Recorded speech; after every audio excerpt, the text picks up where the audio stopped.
This is CRP speaking to you live this Sunday, August 22nd, 2021. I'm doing this presentation on Australia and the things that have been happening there. And this ordinarily is a Patreon presentation that I give to my subscribers. But I decided that in an exceptional case that I'd make this available on my free channel, my CRP channel, because I think that what's going on in Australia is awfully important. Now, of course, you guys know that I'm usually pretty paranoid about whether the audio and video are working properly. So do me a favor and hit a +1 in the chat to make sure that you guys can hear me properly. I'd appreciate that. I'll wait for the chat to catch up. And so anyway, for those of you who don't know, who are like listening in for the first time, on Patreon, link is in the description below, I post an additional video every week, and I do a Sunday broadcast, this one, or broadcasts like this one, every Sunday, and they last, between the presentation itself between 90 minutes and 2 hours, and then there's a Q&A that lasts an additional hour or so. And great, everybody can hear me. That's terrific. Now, the point of these presentations is to sort of like do a deep dive into a particular topic.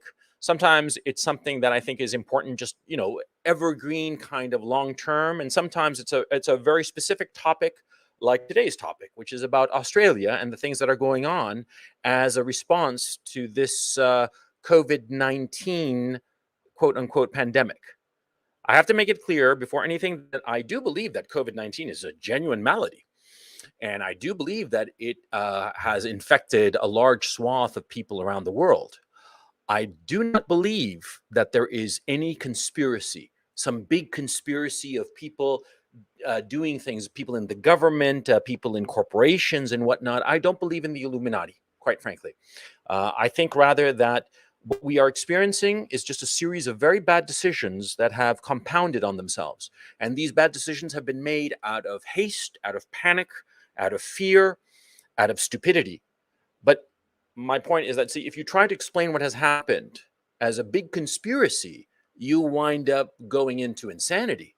But if you step back and say to yourself, these people are basically stupid or panicked and foolish and also filled with pride, enough pride that they cannot stand up and say that they made a mistake, well, then everything becomes very obvious and very clear.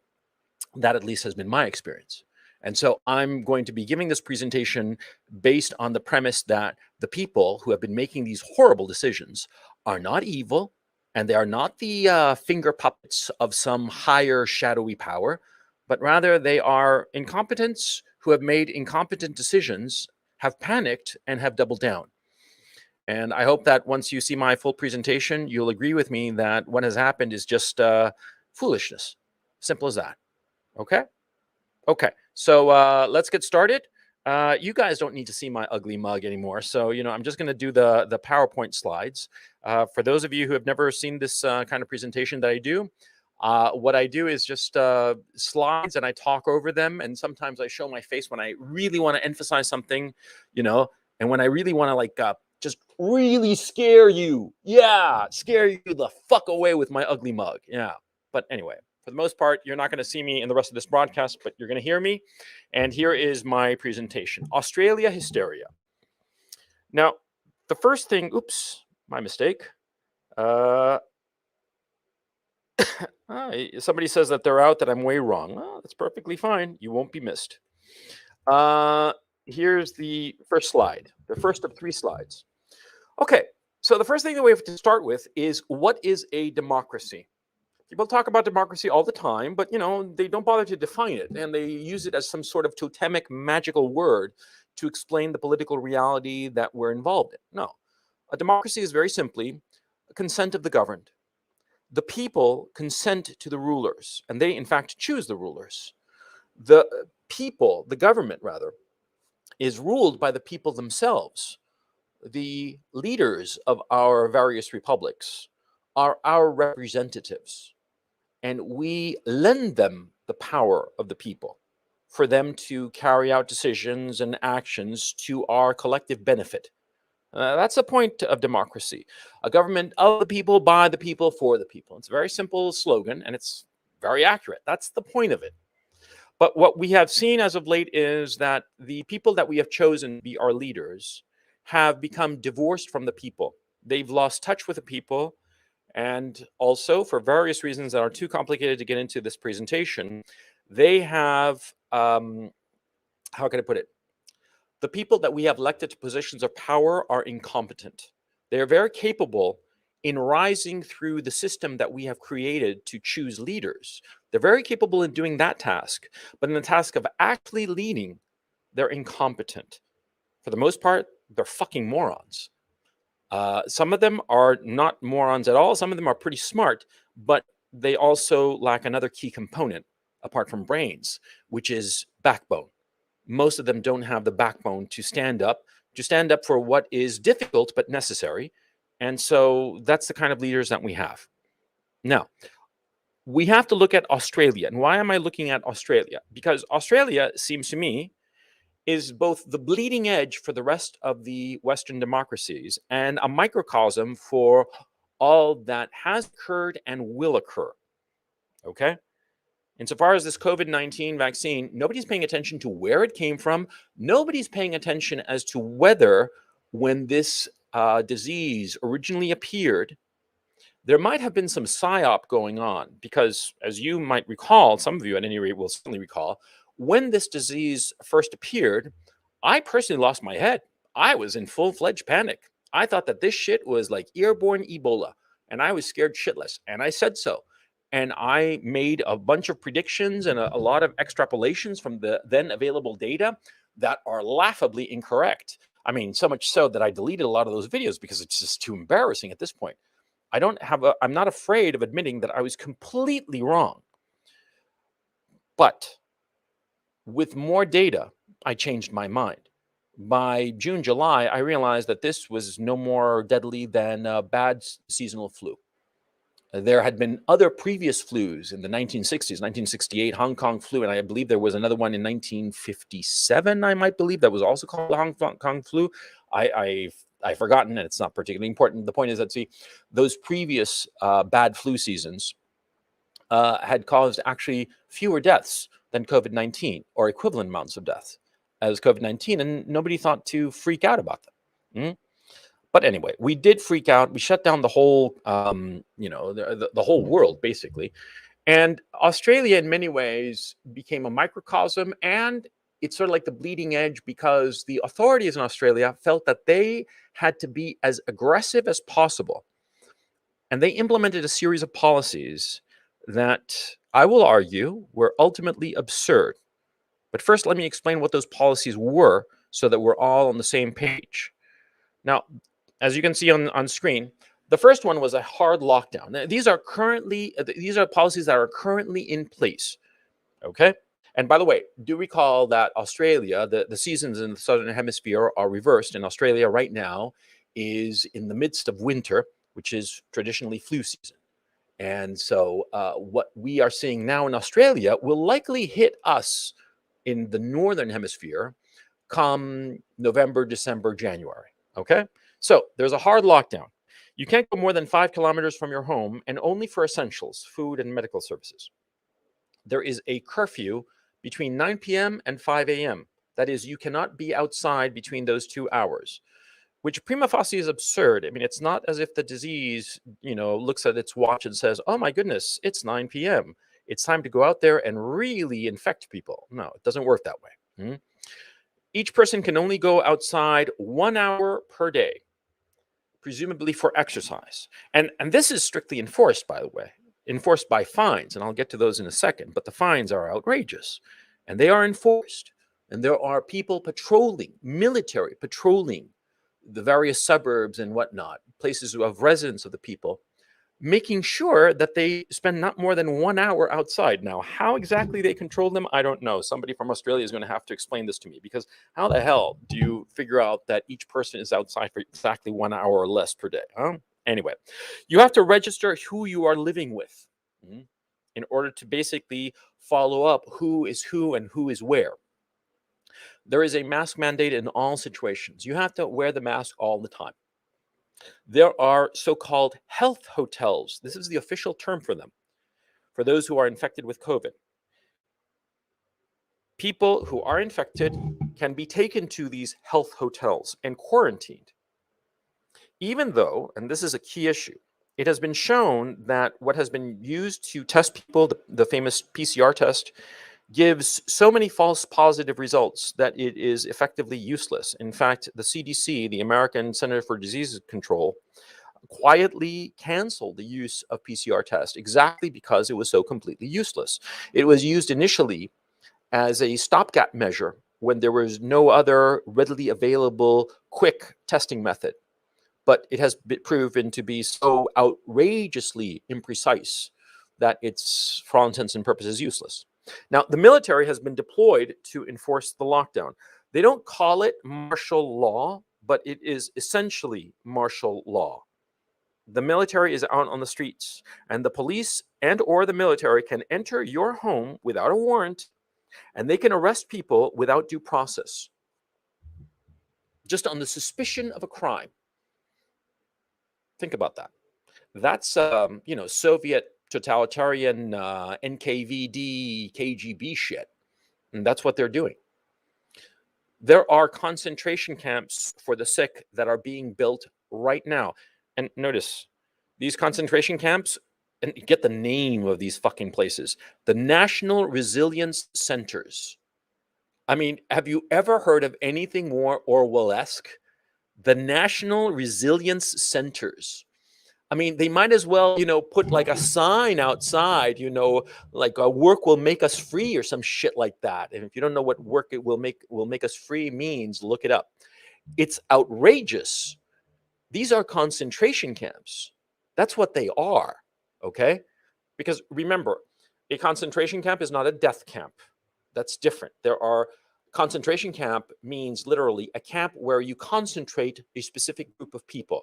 Concentration camps were invented by the British in the Boer War in 1898. I do believe Winston Churchill was the one who came up with the idea, but I could be wrong. Okay, but it was certainly invented by the British at that time, and as the name implies, it's where you concentrate a particular group of people that you have targeted for one reason or another. The Nazi concentration camps, they were forced labor camps and death camps. Forced labor camps were basically places where people were obliged to work, and if not, they were shot. And death camps, of course, as the name implies, means places, concentration camps, where people were gathered and executed. Now, the National Resilience Centers that are being built in Australia, it is unclear what their purpose will be other than to hold infected people. Now, how will it be proven that you are no longer sick and therefore eligible to leave these quote unquote national resilience centers? I don't know, and I don't think anybody knows at this point. Now, children are being forcibly vaccinated against the will of their parents. In New South Wales, they took 24,000 children and forcibly put them through a mass vaccination stadium, a stadium that had been converted for this purpose. And the parents were not allowed in. They were not allowed to go with their child.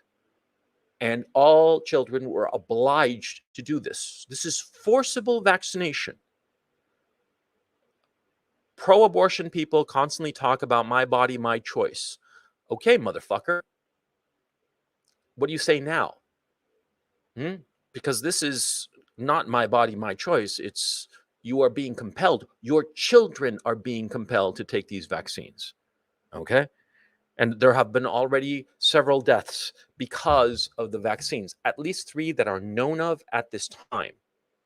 And I'm sure that more will arise as more information trickles out, because there has been apparently a very strong effort to control the flow of information coming out of this concentration camp where they are forcibly vaccinating children. And by the way, if somebody says that I shouldn't call it a concentration camp, I'm sorry.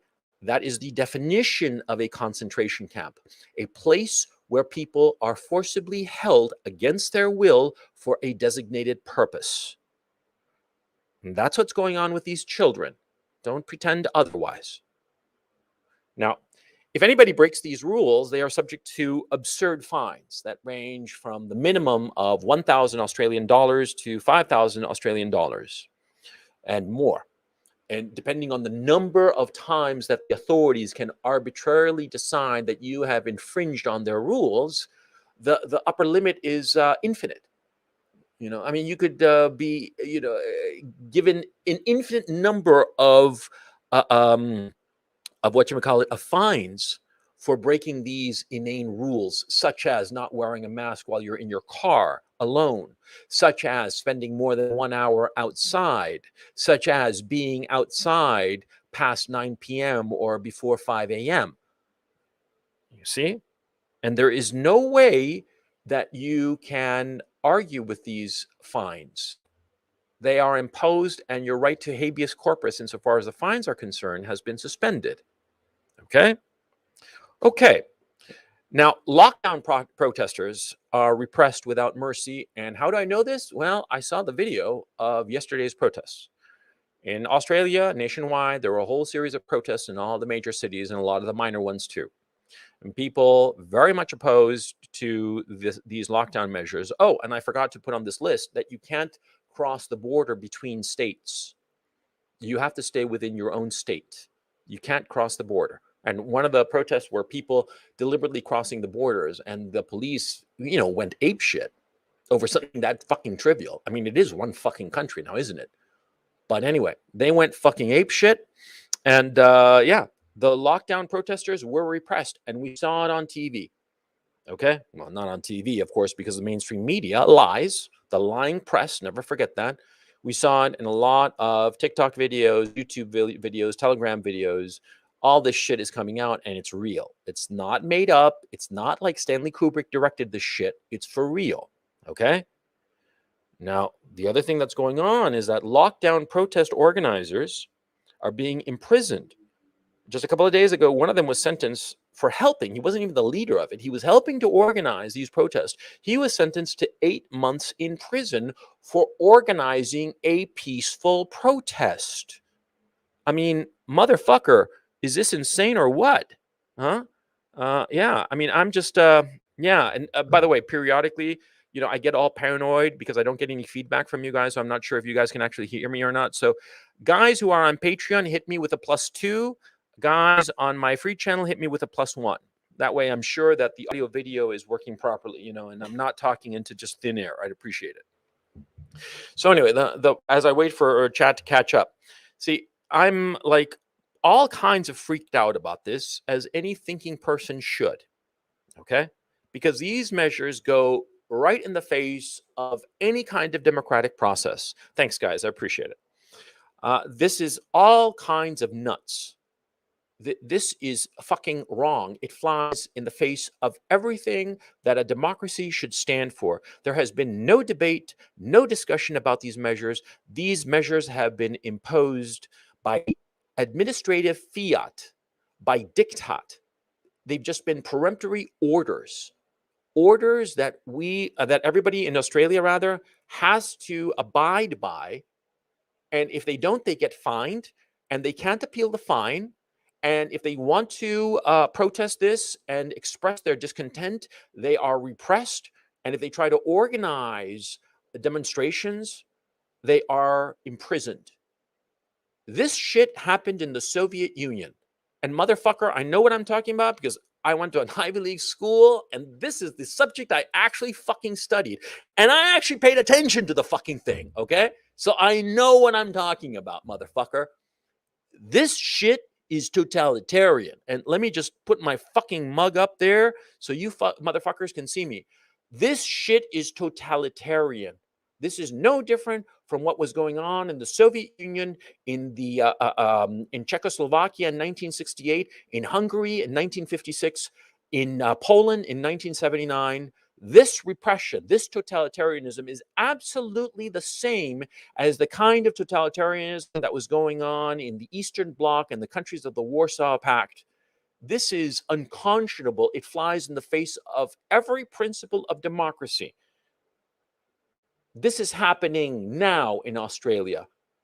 And motherfucker, it's coming for your country. You live in the UK, you live in Canada, you live in the United States. You think that this is going to happen where you're living? Dude, it is going to happen where you're living. It's going to happen this winter when cases start to go up and the authorities decide to double down. This shit is going to happen where you live, and don't pretend otherwise. If you pretend otherwise, man, you got your fucking head in the fucking sand. This shit is happening now in Australia, and it's coming to a country near you soon, motherfucker. Soon, this winter. That's when it's coming. Winter is coming. Yeah. Repeat the line from a fucking failed TV show so it sinks in. Winter is fucking coming. Okay? And it's the winter of democracy. And Australia is a preview. It's a preview of what is coming. Okay, now you got me all fucking hot under the collar, man. I'm sweating like a fucking pig. I'm out of sorts. I'm pissed. It's all your fucking fault, you little bitches. Cheers. You see, all these measures that are taking place, all these measures, it must be for a fucking reason, right? There must be they must be fucking dropping like flies in Australia, huh? Don't you agree? They must be like dropping like flies all over the fucking place, right? Because, how could anybody impose measures like this for no fucking reason? How could anybody say, yeah, we're going to silence people, we're going to shut everybody down, we're going to play hardball with everybody, and, your rights, free speech, free assembly, fuck all that. Habeas corpus, all that goes out the fucking window because this shit is so serious that we got to do this. Okay, motherfucker, if that's how you feel about it, so let's see the fucking numbers. Let's see the numbers. And by the way, if you're following, I'm going to get into the numbers right the fuck now. And my sources are right in the description, both on the Patreon webinar and the CRP webinar. So you can go down there and right now follow along. And it's real fucking easy. Yeah, let me show you. These are the fucking numbers. Australia's population, as of right now, is 25.8 million people. The current infection fatality rate is 0.627%. That is, it's one death in 159 hospitalized cases. You see these two graphs to your right on the screen. I don't know if you can see them properly. Perhaps you're on a cell phone. So let me read you the last number, which is the important one. The top one is new cases. And as of the 21st of August, the new cases in all of Australia, that is hospitalized cases, cases where the subject had to go to the hospital, it's 891 cases in the whole country. The 7-day moving average is 637 cases. That sounds like a lot, but if you think about it, 25.8 million people, okay? 600 cases per day in a country that size, even if that number were every day for the whole year, it would be 600,000 people, okay? That's roughly less than 2% of the population hospitalized. And that's assuming it were every fucking day. But it's not every fucking day. It's a spike that's happening right now because of fucking winter. Because it's the fucking flu season, you nincompoop. Anyway, the point is, the 7-day average of new cases, hospitalized cases, is 637. The number of deaths, the 7-day average is 4 per day. You heard right. In a country of 25.8 million people, 4 people per day died of this shit. It's an insignificant number. If you look at last year, the spike in numbers insofar as the moving average was 22 people died per day. And that was the peak. 22 people died per day in a 7-day moving average last year in a population of 25 million. That is literally less than 1 person in a million died of this shit. That's how many people we're actually talking about. And if we can compare to get the infection fatality rate, the 7-day average of 4 deaths per 637 7-day average cases, hospitalized cases. That gives us the number of 0.627%. That is one death for each 159 hospitalizations. It is an insignificant number. Now, all this bullshit talk that we have to lock everybody down so that we can protect our healthcare system.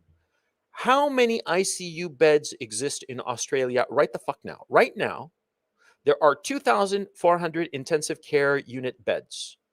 I put the source right there in the description. You should have no trouble finding it. And by the way, these graphs that I'm showing you, they're from Google, okay? This is the latest data, the latest, most uncontroversial data, as milquetoast as milk. You know what I'm saying? This shit is as uncontroversial as what's the most uncontroversial thing? Fucking puppies. Yeah, as uncontroversial as puppies. Okay? So that's where I got the data for the two graphs. The current ICU beds, I got it from Statista. This is uncontroversial information. In fact, it's actually from 2018. Okay, and there has not been a significant decrease in ICU beds between 2018 and 2021, obviously. Hang on. So anyway, there are 2,400 intensive care unit beds. At this time, how many people suffering from COVID-19 are in intensive care units and or on a ventilator in Australia right now? And this is official Australian data. There are exactly 107 intensive care unit cases and 36 people on ventilators. Let me repeat those numbers. The total number of severe cases requiring an intensive care unit bed are 143. The total number of intensive care unit beds in the whole country is 2,400. You want to get all mathematical and percentage-y on me, you know, that's 143 divided by 2,400. So just shy of 6% of all beds are currently being used, ICU beds. And remember, COVID-19 is not a chronic illness. You get better from this shit, okay? You get better within a week or two. Maximum on the outside, 3. Of course, there are outliers. Of course, there are some people who have gotten what's known as chronic COVID. But the majority of cases, that is, the cases that fit 2 standard deviations from the median, they last less than 3 weeks. And so, you know, this is absurd. They're freaking out over nothing. Absolutely nothing. And anybody who claims otherwise is lying to you, lying or hysterical, or doesn't want to see reality. This is reality. This chart here, all of this shit that I'm showing you is reality. It's not something that I made up. It's not something like wishful thinking. It's not me saying that the Illuminati are in control of shit. No, this is like the hard fucking data from the most uncontroversial sources, the sources that are absolutely, you know, the gold standard. By the way, you asked me where am I getting the current number of ICU and ventilator cases in Australia? From the Australian fucking government. It's linked in the sources in the description below. This is the real data, and it's trivial. We are talking an insignificant number of cases. And yet the Australian government has thrown away all of the rights of the people. I mean, let me just show you my face of fucking shock. I don't know if you can see it, like, holy shit, you know, and I don't want to... I'm just fucking furious at this shit, you know? And you in Australia ought to be furious too. And let me... who here is fucking furious? Give me a plus F if you're furious. And hit me with a 0 if you think it's perfectly fine. You know, remember the dog in the burning house? This is fine. You know, if you think it's perfectly fine, hit 0. And if you're outraged and furious as I am, hit a plus F. Yeah. Yeah. Yeah. Good. Lots of plus Fs. Fuck yeah. Plus F for fail. Fucking failed. Just huge. Yeah. 69. No, it's not a 69. It's some other obscene digits. I can't think of one offhand right now. I'm so fucking furious. Oh, okay. There are some people who say, this is fine. Okay. I don't know if they're being for real or just contrarian just to fuck with me. Anybody sensible, anybody reasonable will agree with me that these measures that are so destructive are unnecessary. And I think the thing that really, really hits me hard as a parent is I've seen videos of children being torn apart, literally torn apart from their parents, screaming. And I've seen video, and it's circulating on Telegram, certainly. You just have to poke around a little bit. Video of children, teenagers dying. They're dropping dead right then and there. It's shocking. And I'm, no fucking around. I mean, this shit is horrifying. These are children, and they're being brutalized over something that doesn't exist. That's a phantom of the hysteria and the foolishness of the people in power. This is what's going on in Australia. It's going on now in Australia. And it's going to hit the rest of the world like a fucking hurricane. It's coming unless people start to wake up from this craziness, because this is insanity. This is craziness. And the people in positions of authority have to realize this and stop fighting the people, because that's what's going on. Let me get back to my presentation, because now that you've seen the facts, now that I think that all of us can agree that what is going on in Australia, the measures being implemented in Australia are not commensurate at all with the crisis at hand. It's not even a fucking crisis. It's something manageable. But this hysteria, it's destroying Australia, and it will destroy the other Western democracies. Let me continue with my presentation. I'm just hang on. I'm just a little bit out of sorts. Let me give me a chance to pull myself together, okay? Because I'm not kidding and I'm not exaggerating. The outrage I feel, okay? And I suppose maybe it's been building, sort of like trying to hold my tongue and just like, but dude, hang on. Okay, let's get on with this shit. I mean, it's just yeah. Okay, fuck it. Let's move on. Okay, so third slide. Australia hysteria. Based on the number of cases and deaths, the Australian measures are simply not justified. And I don't think that anybody can reasonably say otherwise. I'm sorry, but I know enough about statistics. I know enough about death rates. Everybody dies eventually. I mean, on a long enough timeline, the survival rate is 0. We all die. But the number of people who are dying because of this disease are so small that to throw away your entire life, your entire system of government, and all of your freedoms over these cases is insane. And I think that you can all agree. 4 people dying per day, tragic though it is for those people and certainly their families and loved ones, it is not enough of a reason to destroy a country of 25 million people. It simply isn't. And it's certainly not enough to justify causing such irreparable harm to children. I think that everybody can agree with that as well. Moving on. The other Western democracies are following Australia's footsteps. I don't think I need to really defend that observation, because we see it. We see it in Canada. Canada is the closest to Australia's totalitarianism, followed, I would venture to say, by the United Kingdom, and after that, followed by the United States. The United States seems to be lagging behind because of an obvious vacuum in leadership in the United States. But that vacuum is quickly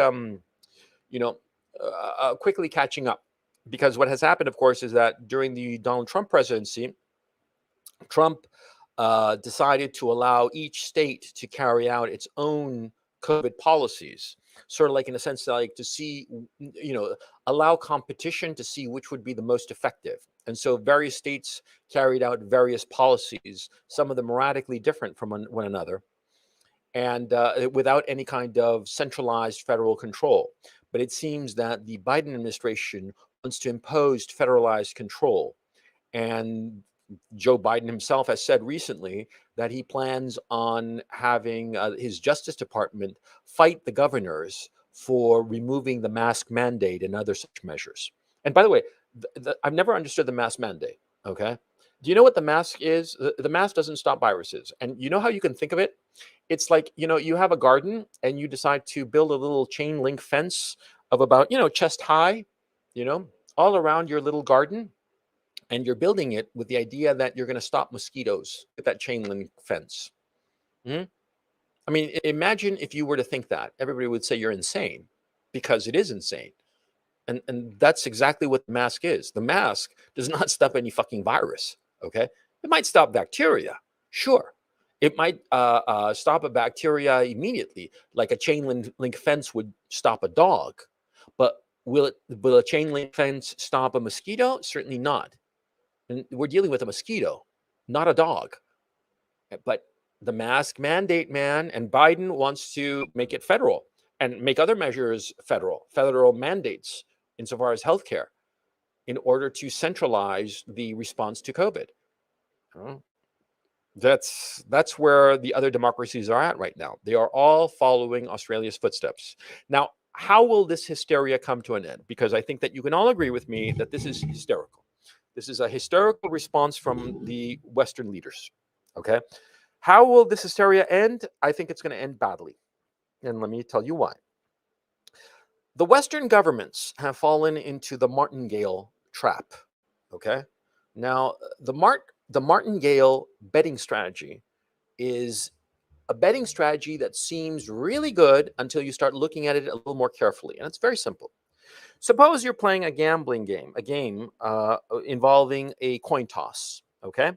And every time you win at the coin toss, you double your money. And every time you lose all your money, okay? So suppose, you're playing with a friend, and you're playing, you're going to be betting on heads every time, okay? So they flip the coin and you bet $10, and they flip a coin and you get tails. You lose at $10. The martingale strategy tells you to double your bet. If you bet $10 and you lost it, bet $20 on the next go around. Yeah, because what will happen is that, you'll win double your money. That's the bet, right? Oh, I forgot to mention that. That's the bet. And so if you double your bet, you'll double your money, and eventually you'll win back all that you've lost. This strategy, prima facie, sounds like a smart idea. But the thing is, see, you start to realize that the numbers grow exponentially. See? 2 times becomes 4 times, becomes 8 times, becomes 16 times, becomes 32 times in barely 5 goes. And it's very common, in fact, much more likely than one would intuitively think, for a coin toss to have 6, 7, even 10 heads in a row. It's actually quite common, okay? Because, see, every time you flip a coin, it's 50-50 whether it goes one way or the other, okay? And so what happens is that if you implement a martingale betting strategy, the only way you can win is if you have an infinite amount of funds. If you don't, if you have a limited funds and you play the martingale betting strategy, you'll eventually lose. That is, when you double down, every time that you double down, you'll eventually get to a point where you lose. And that's what the Western governments have done. They've fallen into the martingale trap. Every bad result goads the authorities into making another bad decision. The bad decision results in another bad result, driving yet another bad decision. And as they double down one time after the next, bad result, creating a bad decision, creating yet another bad result, they alienate more and more of their own citizens, who come to believe that every decision is more unreasonable than the last, which is what we're seeing. And how is this process going to unfold? Well, the people will eventually revolt, as they did yesterday in Australia. And so the government will crush the revolt, as the government did yesterday in Australia. And so the people will revolt even more, as we will likely see in the next few days. And so the government will become even more repressive, as we will probably see in the next few days, and so on. And it goes on and on and on. And in the end, there are only two outcomes to this martingale trap. Either the government goes full Stalinist, I'm talking full totalitarian, I mean Stalinist. And if you know a little bit of history, you know that Stalin was shitloads worse than Hitler. Okay? I mean, at least in Hitler's Germany, in Nazi Germany, you could leave if you didn't like it. Yeah, go. They didn't care. Okay? The problem, but in Stalin's Soviet Union, you couldn't leave. You were stuck. It's going to go full Stalinist in Australia and the other Western democracies, or it goes full anarchist. The people just complete anarchy. And that would happen when the military and or the police decide that they can't side with the authorities, that they have to side with the people. Okay? And that could happen, that might happen or might not. It might happen in some areas but not in others. Either way, see, it's one of two results, either full-on Stalinism or full-on anarchy. And my thinking, by the way, is that it would likely result in full-on Stalinism because, see, if anarchy arises, it'll only arise piecemeal in certain places. And in other places that have gone full Stalinist, the authorities will turn their forces from those secure areas where they have imposed their Stalinist regime to those other places that are anarchists, that have law, that where the anarchy is flourishing. And so they would eventually seal the whole country and turn the whole fucking place into a Stalinist campground. Mhm. That's what I think. Yeah. And there's only one solution. There's only one solution. And that solution is for the Australian governments and the other Western governments to stop, to just realize the cycle and stop. Stop now. Now while they still can. Now while there's still some sense going on. Okay? Because if they keep on implementing these repressive measures and doubling down on their bad decisions, there is literally no end in sight. And the thing is, what's terrible is that, see, legitimate complaint has been equated with evil. Okay? That is, the government, the people in positions of authority have fallen into the moral trap of believing that those who disagree with them are not merely wrong, but evil, that they are the enemy. And when you have that kind of Manichaean moral dichotomy, whereby those who oppose you are not merely wrong, but evil, then your own response is obvious: repression, full on repression, fight them to the death. And of course, what happens is that, see, when you have a people who disagree with you and they realize that you are going to attack them as being evil, then they start to look at you as evil and illegitimate. And that's what's going to start to happen. See, the democratic leaders view those who oppose them as evil. And so those who oppose them start to view the democratic leaders as evil. And it just becomes a cycle. And there is no possibility of compromise. Because one of the key things that happens in a democracy that people rarely seem to notice is the key component of democracy is the consent of the losers. See, in a democracy, there are always going to be winners and losers. But those who lose in a democracy, in a functioning democracy, they acquiesce to the decision, to the will of the majority.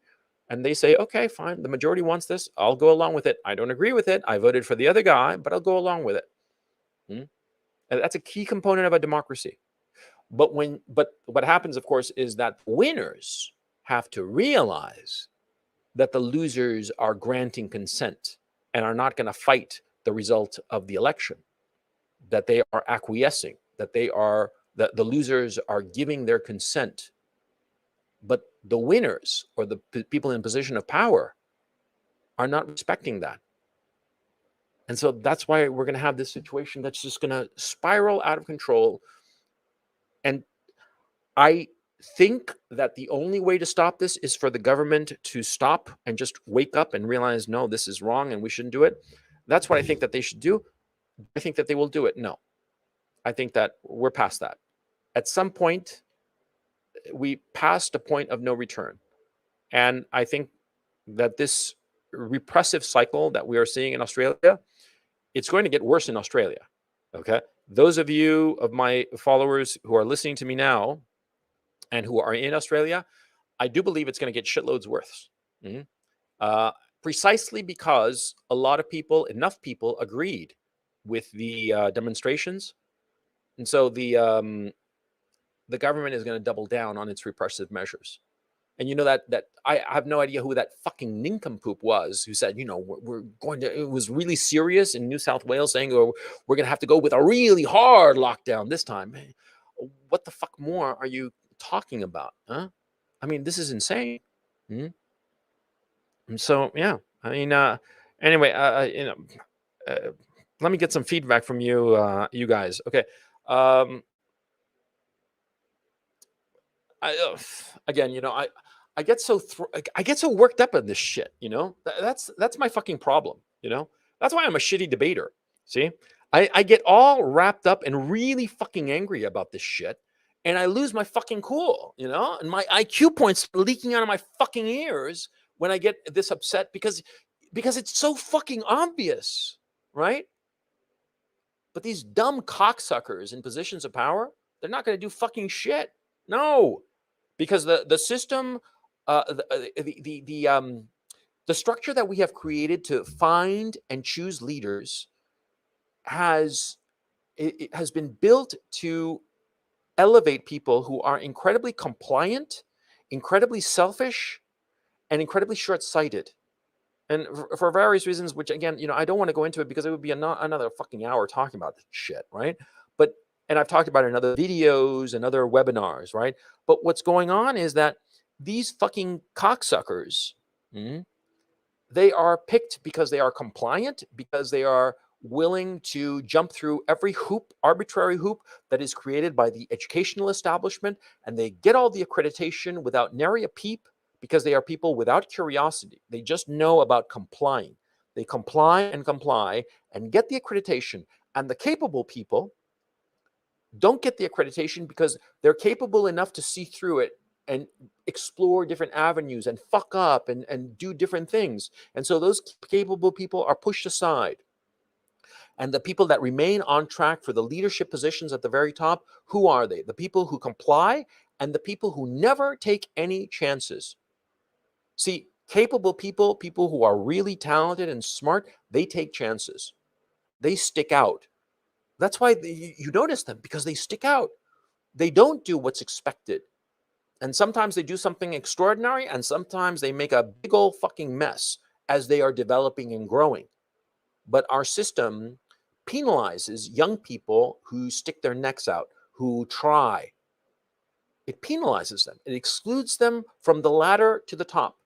And so who climbs to the top?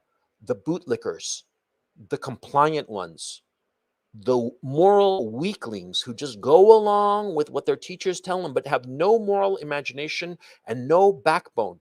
And so now we have we have a collection of leaders: Boris Johnson, what's her name, Jacinda, what's her face in New Zealand, in Australia. All these people, what are they? They are compliant automata who are terrified of sticking their necks out, who have no moral backbone, and so they just double down on their bad decisions, one bad decision after the next. And of course, there are pharmaceutical companies and government bureaucrats that flit in and out of this mess, trying to get more money and convincing the people in power to use this drug or this measure that will economically and financially benefit them to no end. Yeah, that's what they're doing. See?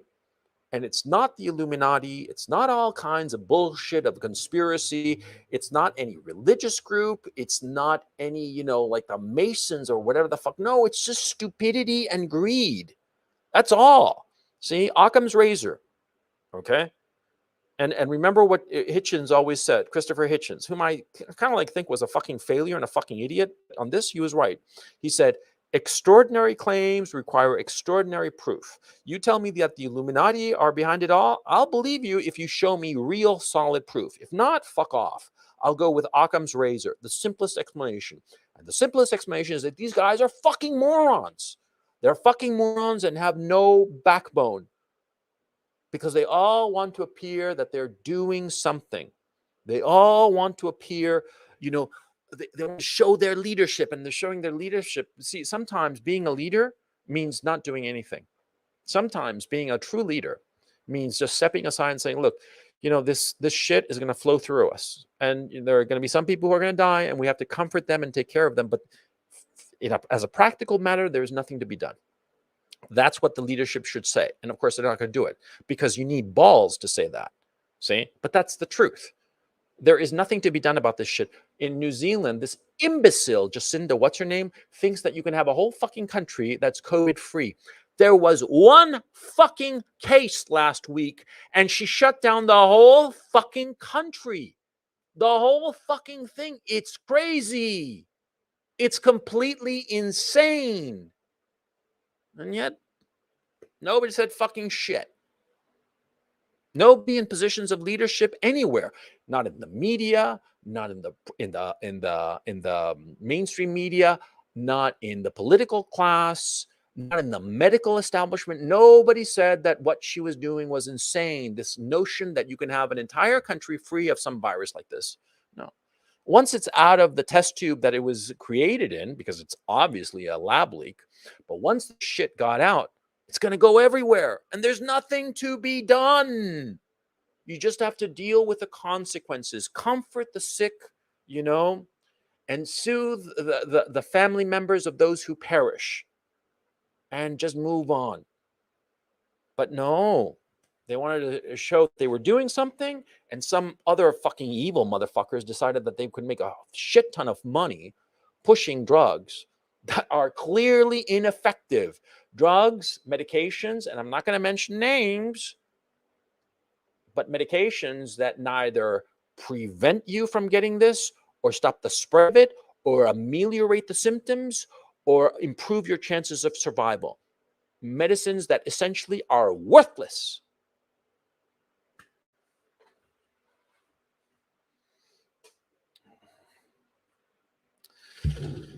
Oh man, I'm so fucking pissed.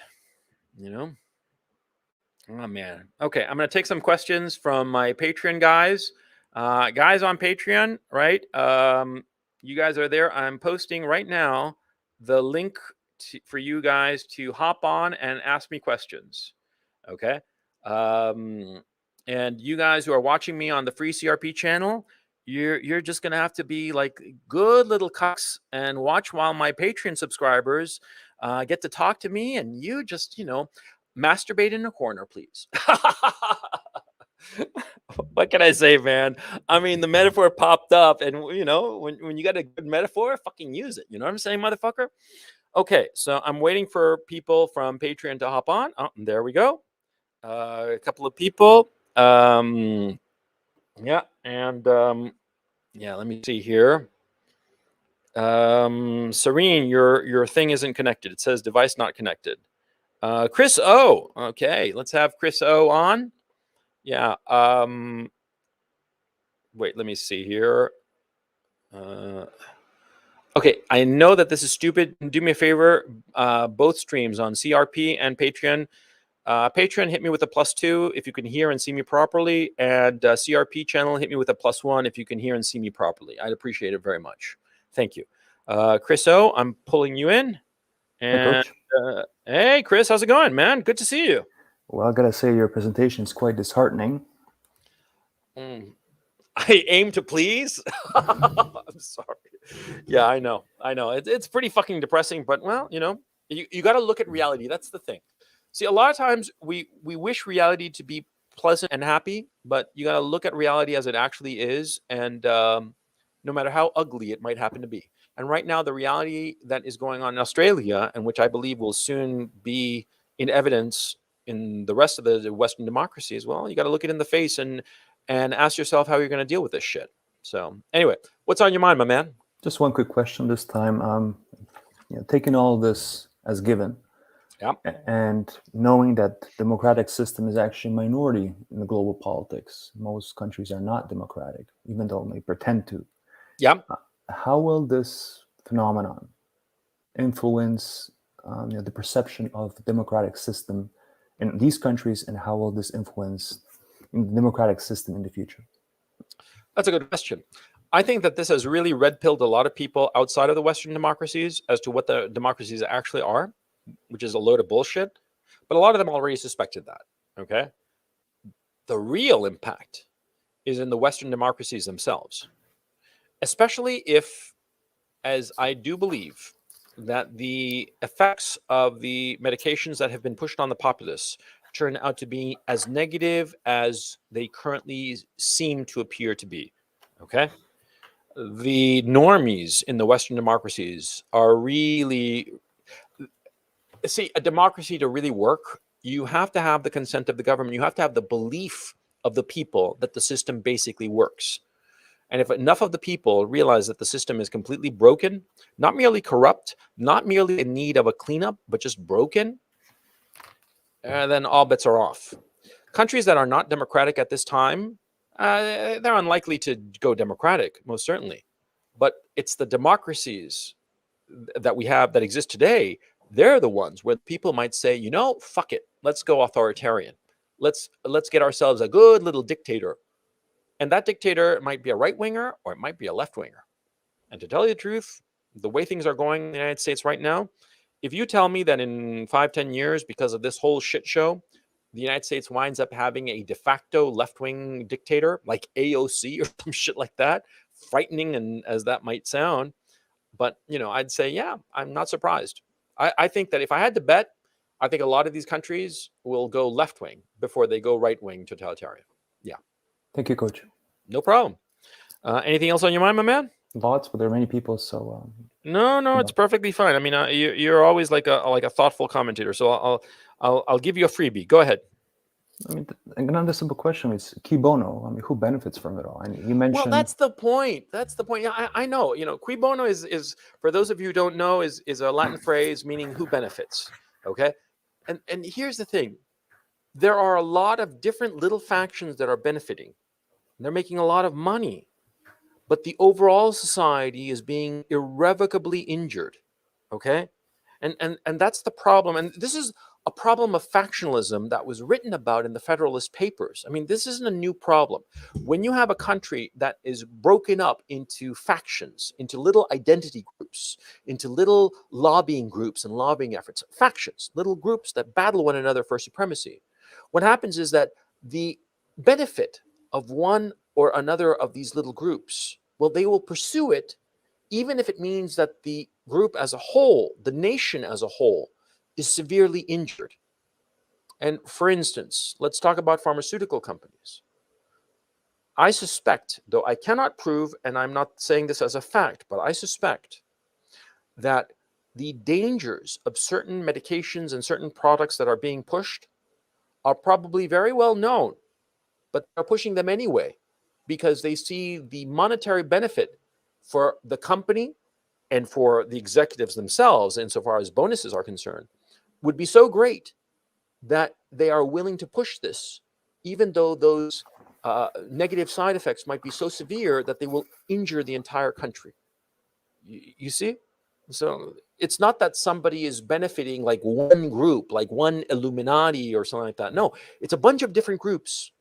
Because you also have on the political side, you have small groups that are gaining more political power, and they like it. They like the fact that they can boss everybody around. They feel that they have more control. They don't have to suck up to the people. They can just say, stay in your home and do as you're told. They like that, especially people, Democratic politicians, who constantly have to beg the people for their vote. They love the fact that finally they have the whip hand. They can whip the people and say, shut up, sit down, stay at home, don't go outside except for an hour a day. And if you don't fucking like it, I'm going to sick the military on you and you're going to be fucked. And I'm going to fine you to the fucking grave and to the fucking bankruptcy. Now I own you. I think that that's what's going on with a lot of these Democratic politicians, that they love the fact that they no longer have to beg the people for their vote. Now they can really let their ego out and boss the people around. Yeah. Democracy really got a bad name now. Thank you, Coach. Greetings from Canada. We're about to have elections next month. You poor bastard, man. I mean, good luck to you. You're going to need it. Take it easy, Chris. Always great talking to you. Always with you. Hey, boss Hadroot, how's it going? Doing well, Coach. How about you? How about you? Oh, never better. Well, I'm here in Ukraine, and in Ukraine, nobody gives a shit because Ukraine is poor, and in a poor country, we don't have these first world problems of authoritarianism that you guys do. So, anyway, what's on your mind, my man? Well, I don't know if it's so much a question as much as a comment. Go ahead.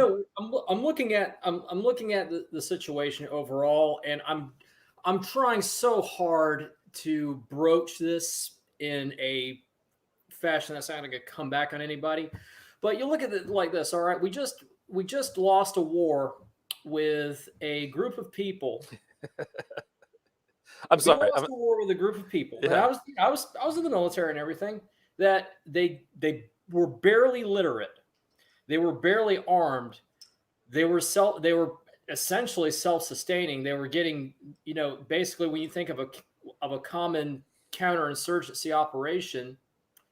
Yeah, but hang on. I hate to interrupt, but don't diminish the enormous assistance that the Pakistani intelligence service gave to the Taliban. I mean, Okay, yeah. that's what really kept them going for a good long while. Okay, Okay, but well, anyway, discount that. yeah. I didn't actually really know about that. Oh yeah, it's crucial. The only reason that the Taliban survived is because the Pakistani intelligence services gave them enormous assistance in exchange for assurance that the current Afghanistan-Pakistan border would be respected if and when the Taliban came back to power.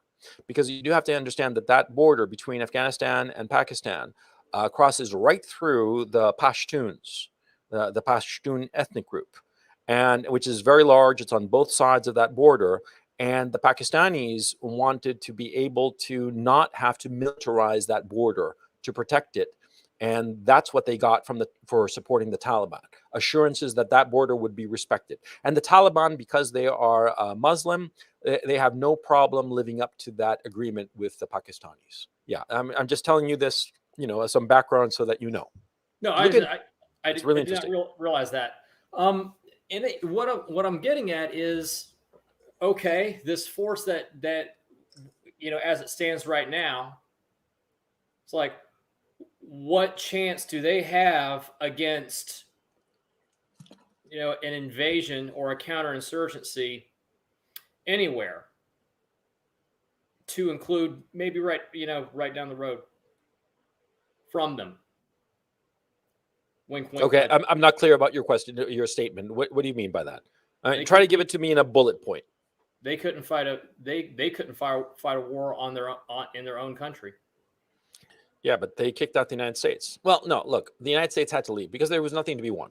Okay, there was nothing to be won, and the fact is, Machiavelli said this 500 years ago, that if you invade an area that does not belong to your people, then you better bring settlers, or else your army is just going to be wasting resources, and eventually it's going to get kicked out. The only way to conquer a territory or hold on to a territory is by bringing in settlers. If you don't intend to bring in settlers, then leave. And the United States government just kicked the can down the road over decades. And it's the own stupid fault of the United States government. And the people, because the people did not feel that Afghanistan was worthwhile and worth getting into a rile up over. Okay. And so, yeah, if the United States actually had a drafted army where people actually had skin in the game, the United States would have left Afghanistan at least 15 years ago. Yeah. The 20 years was just a waste of time. And all the deaths of all those poor young men and the Afghan people and their misery and whatnot, and all the lost limbs, the lost marriages, lost lives, lost sanity of everybody involved, it was for nothing. It was just a complete and colossal waste. And for that, you should lay all that blame on George W. Bush and Barack Obama, and to a lesser extent on Trump, though at least Trump made the effort to get out. And the chaos that we're seeing, that's all on Biden. That's all on Biden. If you look at the data, at the facts, at how it was done and organized and the sloppiness of it, that was all Biden. The essential agreement to withdraw that Trump negotiated was essentially reasonable, but how it was implemented by the Biden administration, they were just fucking morons. They were just fucking morons, and they should get all the blame. So yeah, that's what I think about that. Anyway, anything else on your mind, man? No, I think that about covers it. Okay, man. Yeah. Looking at Look shares forward. on, just tip. I'm looking at the shares on Sun and a couple of mobile home park REITs. They look pretty good. Just yeah, but that no investment advice. So anyway, you take it easy, boss. Take it easy. Yep. Carlos, how's it going? You there? Yes. How's it going, Coach? Pretty good. Pretty good. What's on your mind, my man? Perfect. Cool. So some context. So I recently moved to Texas, and nobody gives a fuck here. I was just also in Miami, and Miami. Where were you living? Where are you living in Texas? Just a region or city. Don't not specific. Northern Dallas. What? Northern Dallas. North Dallas. Okay. Yeah. Yeah. Which is underrated as hell, by the way. Really? Okay. Yeah. Great place. And I was also just in Miami, and Miami is literally like it's incredible. Yeah, it's literally like they don't give a fuck. Yeah, it's 2019. Yeah, I know. Yeah. Yeah, like it's incredible. Like and I think it's because of the Cubans and the Venezuelans. Like those people will never vote for communism, which is honestly incredible. Yeah. I think so too. Yeah. But yeah, so my question is this. So obviously, you have DeSantis and you have Abbott as governors. Yeah. So what will happen when Biden / Kamala want to bring in martial law? Because it is going to happen. Well, but we'll see how that goes, because you do have to understand that this situation with Afghanistan has really crippled the Biden administration, and they don't know how to handle it. And what's really clear is that, Biden is senile and he should be removed. I mean, come on. He never should have been elected in the first place, but he's now at this point, he should definitely be removed. Poor man. I mean, I despise him as a politician. His entire career is just one of grift and corruption and just fuck him, right? But I see an elderly man who is clearly deteriorating from senile dementia, and I have nothing but compassion for him just because he's another human being. Him personally, fuck him. But as an individual, as a human being, I feel just sorry for him. He should not be there. He should be at home in Wilmington, Delaware, and just chilling out until until the day he dies, right? But the problem is that nobody likes Kamala Harris. In fact, they hate her. She is one of the most unpopular, uncharismatic people around. And she's got so many soft spots, politically speaking, that anybody can just reach out and just press. You know what I mean? And that Tulsi Gabbard breakdown, when Tulsi Gabbard just went to town on her and just tore her apart on stage. I mean, to tell you the truth, I really didn't like that performance because I am very much against gore and snuff films on TV. And I objected to that. I sent a letter to CNN objecting to that gore that I saw. That, I mean, having people murdered on camera is just an ugly, ugly thing. But anyway, I'm fooling around. I mean, all fooling aside, nobody likes her, and nobody likes her at all. And so I think that there's a lot of jockeying for position. I think that a lot of people in the Democratic establishment realize that they have to get rid of Joe Biden and replace him with somebody else. And my thinking, and I've said this on my Telegram channel, my thinking is that Joe Biden is going to be replaced. Kamala Harris will become president. Her vice president, and mark my words, is going to be Pete Buttigieg.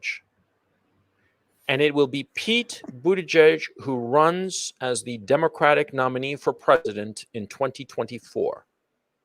I will bet good money on it. I'll bet $1,000 to any comer right the fuck now. Anybody who wants to bet $1,000, I'll take him up on that. That's how sure I am that Kamala Harris will not be the Democratic nominee for 2024. It will be Pete Buttigieg, yes, or whomever else is the Democratic nominee. It could be somebody else, not Pete Buttigieg as the VP to Kamala Harris. But that VP, be it Buttigieg or somebody else, that person will be the Democratic nominee in 2024, not Kamala Harris, because the Democratic establishment knows that Kamala Harris cannot win in 2024. She just doesn't have what it takes to win. Yeah. And what's so special about this Pete Buttigieg? Well, apart from the fact that he's gay, and from what I understand, he announced that he's going to adopt a baby with his husband. He's probably CIA. I mean, that guy glows in the dark, Yeah, I just looked him up. He literally looks like the American Trudeau. So No, that guy glows in the dark. I mean, he really Okay. does. Okay. Yeah. And you start looking into his background, and he's connected to that whole group, that whole crowd. He's a Clintonista. And Clintons are really muscling in on the Biden administration. Okay. And I suspect, and we'll know in a few years, but I suspect that right now there's all kinds of internal battles going on between the Obama faction and the Clinton faction. That's what's going on right now. Interesting. Yeah. That's my thinking, because there are basically 4 factions within the White House right now. There's the Biden family faction led by Jill Biden, and all they care about is maintaining their grift. All they care about is making sure that Biden is functional enough that they can control the Justice Department to prevent them from pursuing all of the corruption going on in the Biden family, because the whole fucking family is corrupt, all of them. And Hunter Biden's laptop proves that. Okay. So there's the Biden family. That's one faction. The other faction is the Obama faction. Obama faction is the one that put that cleared the way for Biden to win the nomination. The Obama faction is the one that put Kamala Harris as the VP. Kamala Harris is the plaything, the finger puppet of Barack Obama himself. He made her. She would be nothing without Barack Obama. Okay. The third faction is the Clintonista faction. People like Cass Sunstein, Samantha Powers, the whole nudge crowd. Now, those people, the Clintonistas, Susan Rice and whatnot, that whole crowd, they are controlled by Hillary Clinton. In fact, they gave the game away because Justin Trudeau recently said that he was talking to Hillary Clinton. Why on earth would a former senator, former Secretary of State, who is not in office and has not been in office for coming up on 5 years now, why would the Premier of Canada, the Prime Minister of Canada rather, be talking to such a person as Hillary Clinton? There is no reason, unless she's one of the factions running shit in the Biden White House. And the fourth faction is, of course, the progressives. The progressives, and you see them with Ilhan Omar, you see them with AOC, that whole crowd, the squad. They're all a bunch of fucking crazies. But the thing is, see, the brains behind the squad, guys like Chakrabarti and that whole crowd, those guys are hardcore communists. They are hardcore. That wokester crowd in the background, those guys are full-on communists, and they're the fourth group.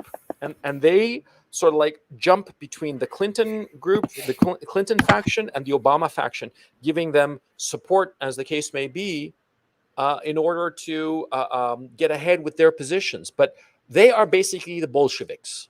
If we are living in the provisional governments, just like between February and October of 1917 in Russia, they are the Bolsheviks, the progressives, and they are hopscotching from one group to the next to improve their position. And every time they do a move like that, they get a little more power, a little bit up on the totem pole.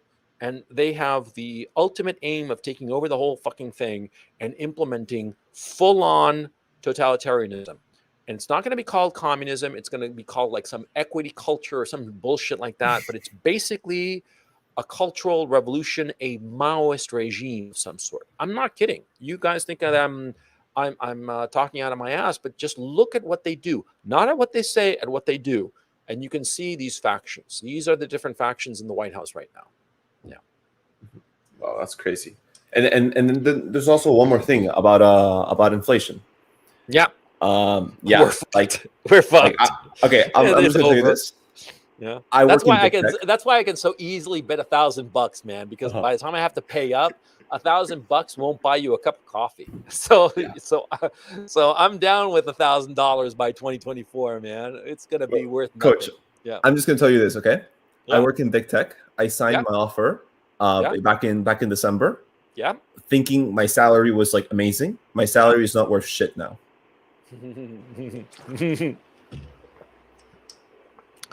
Well, you should negotiate a bonus, motherfucker. What can I say?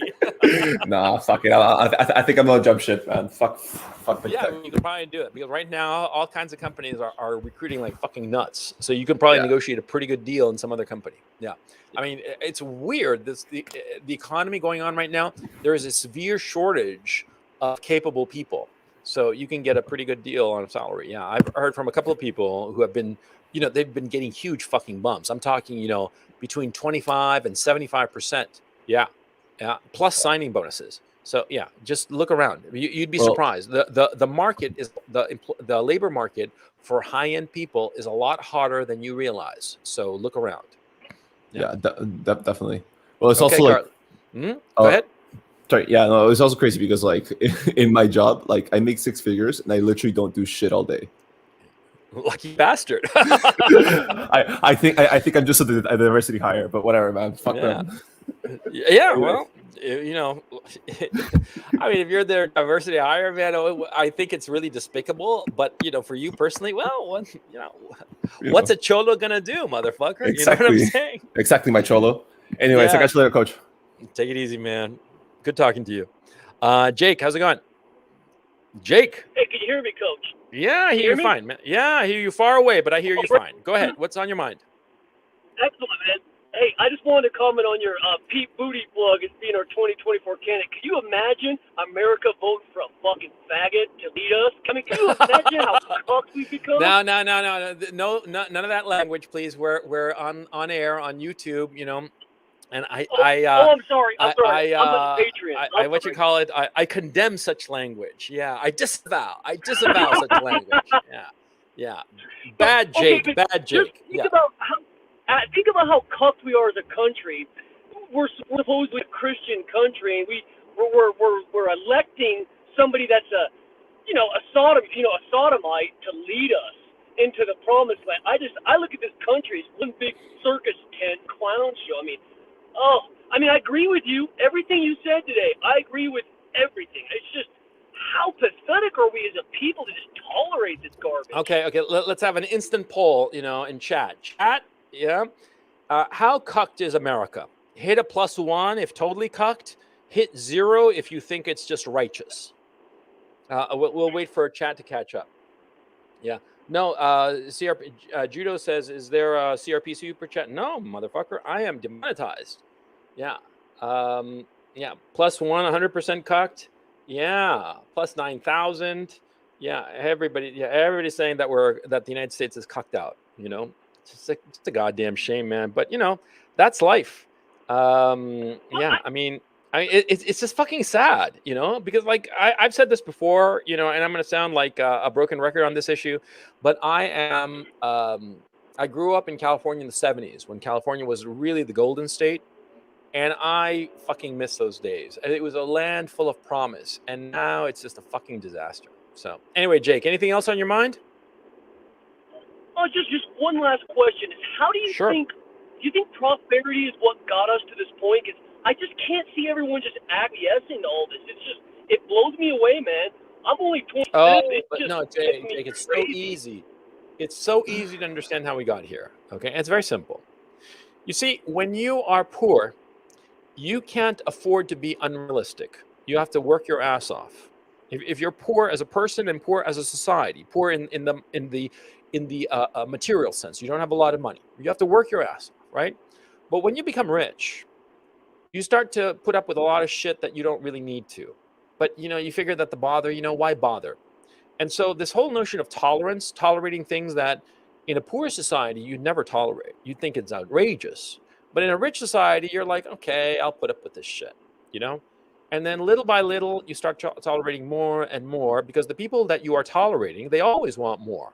And they keep pushing the boundary of what is acceptable, tolerable. And they push it and push it and push it. And finally, they're saying that the age of consent for children should be lowered to 8 years old, and a man born with an XY chromosome who wears a dress should use the women's bathroom and compete in women's sports, And you've tolerated so much, and that's what happens. Okay? It's as simple as that. You tolerate too much, and you don't draw the line, and this is what happened, man. Yeah, simple as that. Okay. This is inevitable. That typical cycle that they say that hard times make for strong men make for good times make for weak men, and weak men lead to hard times. That cycle is inevitable, and we're living it now. Yeah. Anyway, Jake, take it easy, man. I'm going to bring on somebody else. You're the best, Coach. Thank you. Thank you. Take it easy, man. All the best. Hey, Miles, how's it going? Oh, good. Hey, how are you? I'm doing pretty good. Where are you? Melbourne, Australia. Tell us about Melbourne, Australia, because talking about all this other shit about American politics, but after all, this webinar was about Australia. So tell us about it. Yeah, that's why I jumped on. So it's my first time. It is insane. It's insane. And I don't know who to hate more, the politicians or the people going along with it at the moment. I feel like that it's the fear. You didn't talk, they've peddled fear so much that people have gone into mass psychosis of believing that they're being kept safe. Before I get going, and this is for the benefit of the people watching, I'm going to ask you, you're an actual Australian. I mean, God damn it, you sound Australian, okay? Is Yes. anything I said in my presentation, was any of it factually incorrect?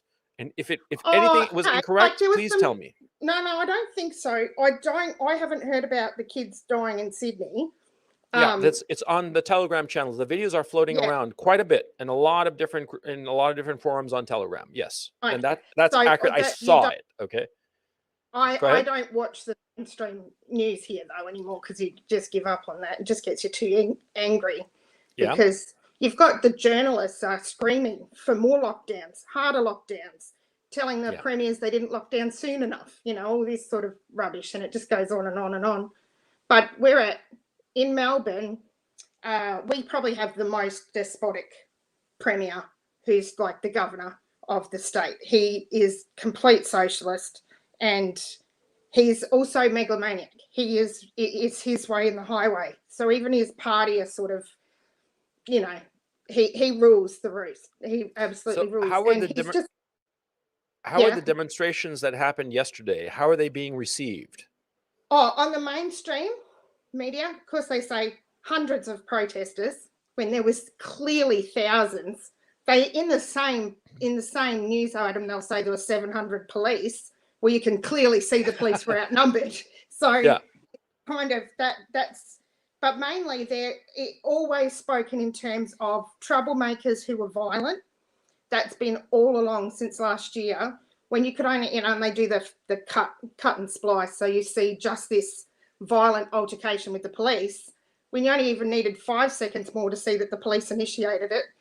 And, that's the most disappointing thing, I think, and most disturbing for me has been seeing how the police force have really been used and have kind of really enjoyed it. Yes. Yes. Like their own people, and that's been the worrying thing. But it's been an awakening, of some sort, but troubling. So what you said was like there was things like that I think is all pretty factually correct, everything you said. Maybe just the understanding for other people so they understand what's happened here is because we are an island and because we always have had quarantining rules to keep some of the diseases out and things like that. Like we don't have rabies and stuff like that here. They did try to, and we have a large Chinese population here. Like we have 1.2 million Chinese in Australia. And so we had a lot of people coming back from Wuhan and stuff initially. So they cancelled the flights from China pretty early on and they locked us down, right? So we had initially had some cases and everything, but it wasn't until people were coming in, they put them into hotel quarantine, for their 2 weeks to make sure they don't have the virus to come back into Australia. But of course we had some cases of it escape as it would. And then we had a period of COVID and infections. And that's when they decided they were driving it down to zero. And so all the deaths happened in, the space of a couple of months. So it's not like 4 a day. It's like on the news every single day. The premier's there saying, we've had 10 more people die. We've had 12 more people die. We've had 50, whatever. And it was all in the space of this short time. And the fear was just constantly peddled. And then we had the case. It's exactly what you said. I was really kind of pleased. It's to me, there is some nefarious players here that are taking advantage of the situation, but mostly what's happened is we had 2 elections, we had 2 state elections, and they had strategized as far as the election, you know, and so what they said was they peddled the fear, they used the fear, and then they promised safety. So say in Queensland, the Premier there, I have family in Queensland, she shut the borders and she was like, I would rather lose the election than lose one Queenslander's life. And they voted her back in. And I mean, she's not very smart. My brother calls her the pig with lipstick. And he hates her. But what happened then? And I also understand that she is she's being the subject of investigation for anti-corruption, and because of the lockdowns, she's able to sort of like skirt those issues, and the investigators are kind of like shut down because of the lockdown. Yeah, I'm aware of that. Yeah. So they're more our Democrats. So our Labor Party is more the Democrats. But our parties are much more centrist because we have compulsory voting. So both parties are much more, meeting in the centre. But so look, they used that. They won elections based on it. And then they closed the borders off, even though our Australian Prime Minister, who's a conservative, he didn't want them shutting the borders. Nobody wanted that. But what's happened is you've had 2 resounding elections where they both won in Western Australia, and on that basis, on the basis of we're going to keep you safe, we're going to lock down, and people really think that that's keeping them safe. And so based on that, then I think it tied the hands of the Prime Minister, who then, if he insisted on borders are being opened, he would be blamed constantly for every single infection and death that happened across border lines. And so you were right. I think you were so right. And I was glad to see that, because it can get sort of out of control with all the narrative. But this is the narrative. But the problem is the people don't get that it's a political stunt almost that's now got out of control. Yeah, it's exactly that. They've lost sight of what the hell they're doing, and so it's becoming repressive for the sake of just keeping control. And this, of course, drives the people to revolt even more. And in the face of this revolt, they double down. It's like I said, the martingale trap. Yes. And so that's the thing that we're going to have to see. We're going to have to see more repressive measures by the government against Australians. So, but, Miles, it's great talking to you. I'm going to bring on. Sorry. Go ahead. No. What was the last thing you want to say? Oh, I was just going to say I felt hopeful from the protests, and that there was a lot more people there, because it's killing business. It's killing. This is killing small business, and it's and you have public servants who haven't missed a day's pay. No, not at all. Pay rises. They're getting a 10% pay rise this year. They're getting a 10% pay rise while they send people to the wall. And I hope that people are waking up. And I think the closure of the playgrounds and the parks this week, putting up tape everywhere and zip ties on it, I think that's just pissed a lot of people off. And I think that because that's just petty. That's just petty. So bad. He's an absolute despot. That's the Victorian Premier who did that. He's an absolute despot. He's the one with the big ears who said about drinking. I forget the name of these guys because I follow. But they're just So anyway, Miles, chin up, okay? Chin up. Thanks. Yeah, don't get let the bastards get you down, okay? No, well, I'll be at the protest next week, because I'll take the more the merrier. The more the merrier. And cheer up, okay? You seem blue. We're in lockdown. We're stuck in home for 200 days of the last year. So 200 days. My 3 teenage kids are really stuck. But, I bet. Okay. But anyway, so thanks. You take care now, okay? Thanks. Bye-bye. Hey, liberal abortion survivor, how's it going? Hey, Coach, how are you doing? Pretty good. What's on your mind? I'm good, man. I just had a few comments. I'm sorry, I've got a bad voice right now. I'm not sick. No problem. But a few comments, man. I am in the Midwest of the United States. I Mhm. literally have to lie to people every day about having the vaccine. I Mhm. never took one. Okay. It's kind of weird and really awkward socially. I mean, the reason my voice is gone today is because I was partying out with people who thought I was fucking vaccinated last night. Uh-huh. Uh-huh. But man, like I don't know if it's like the weirdest imposter syndrome that's going on, or I should just like hang tight and still not go with the vaccine because I am not sold on it.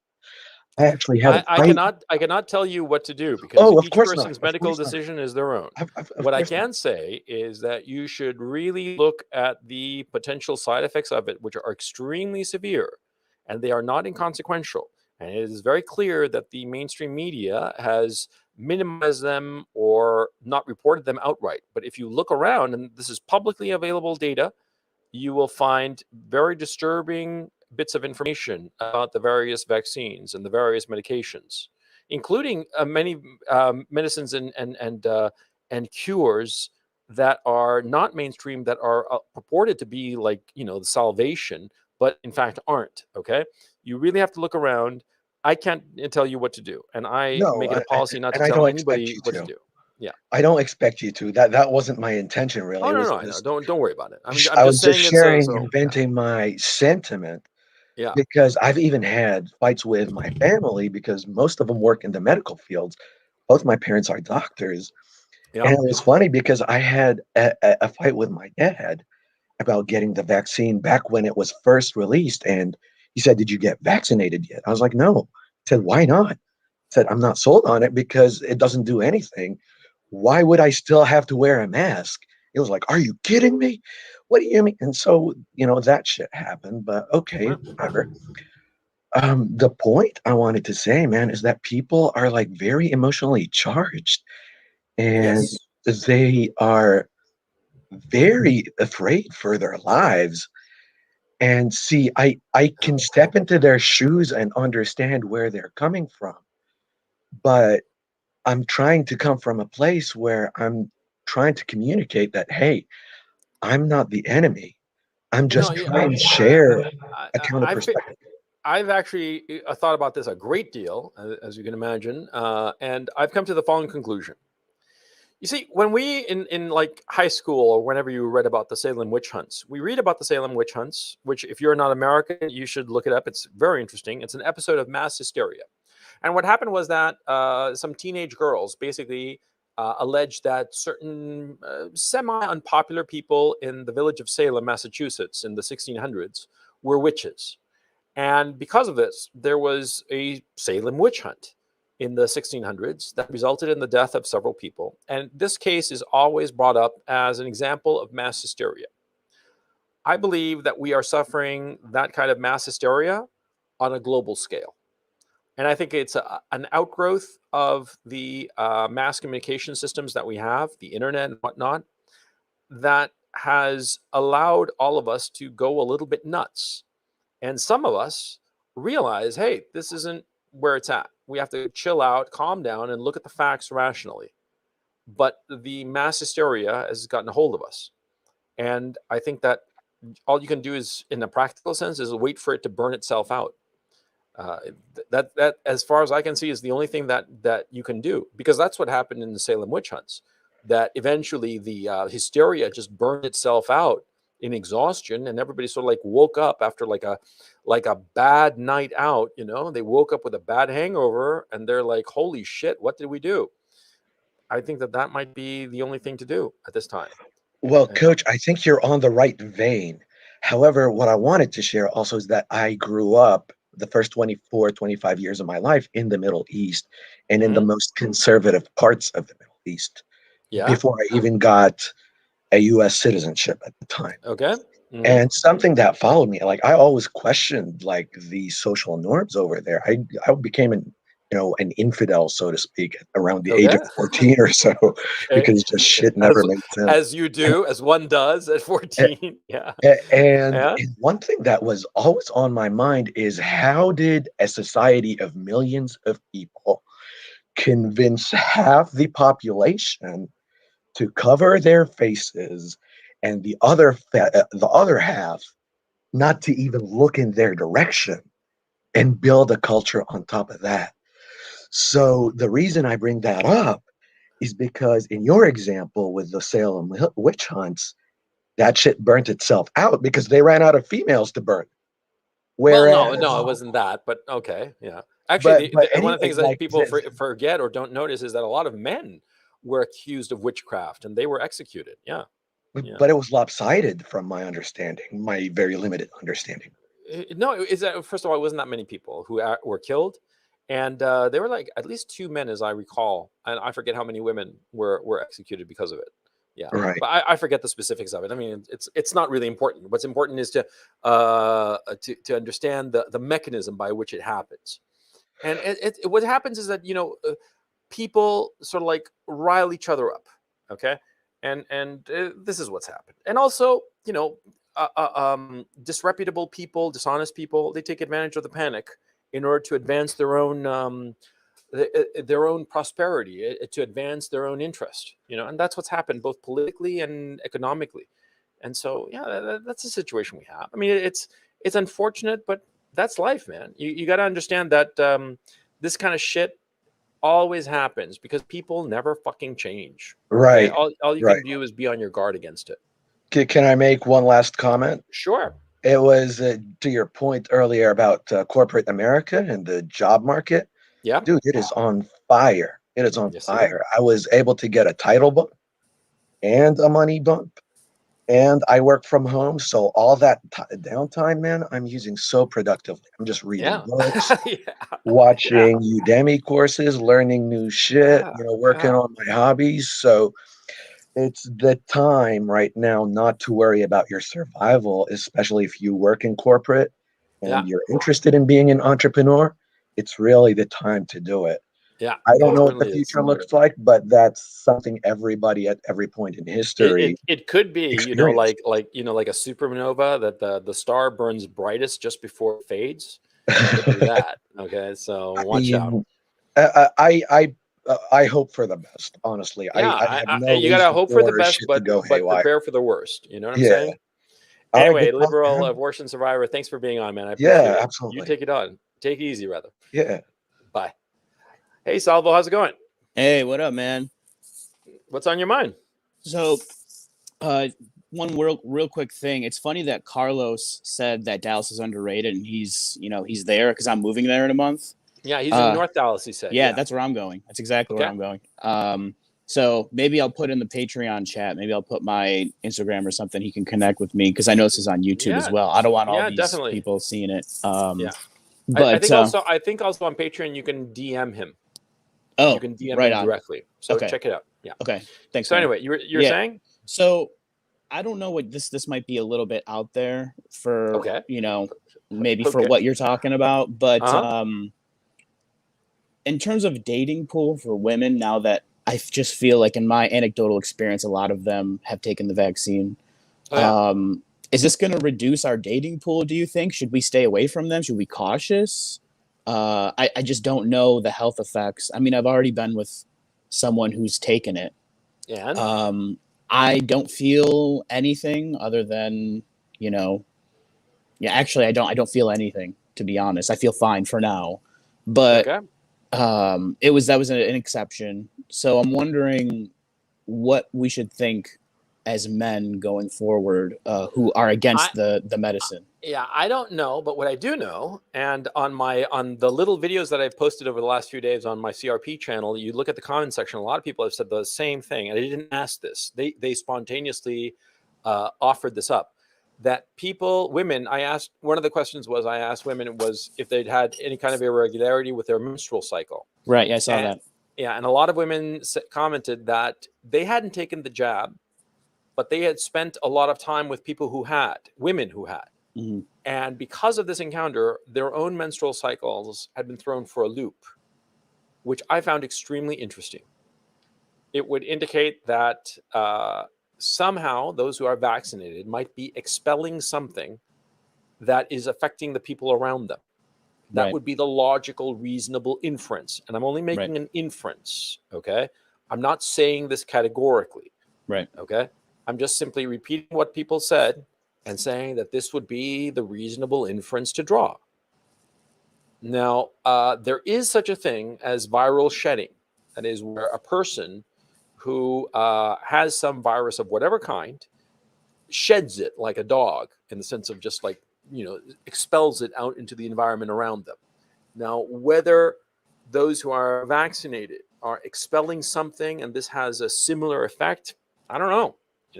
I can only tell you what people have reported.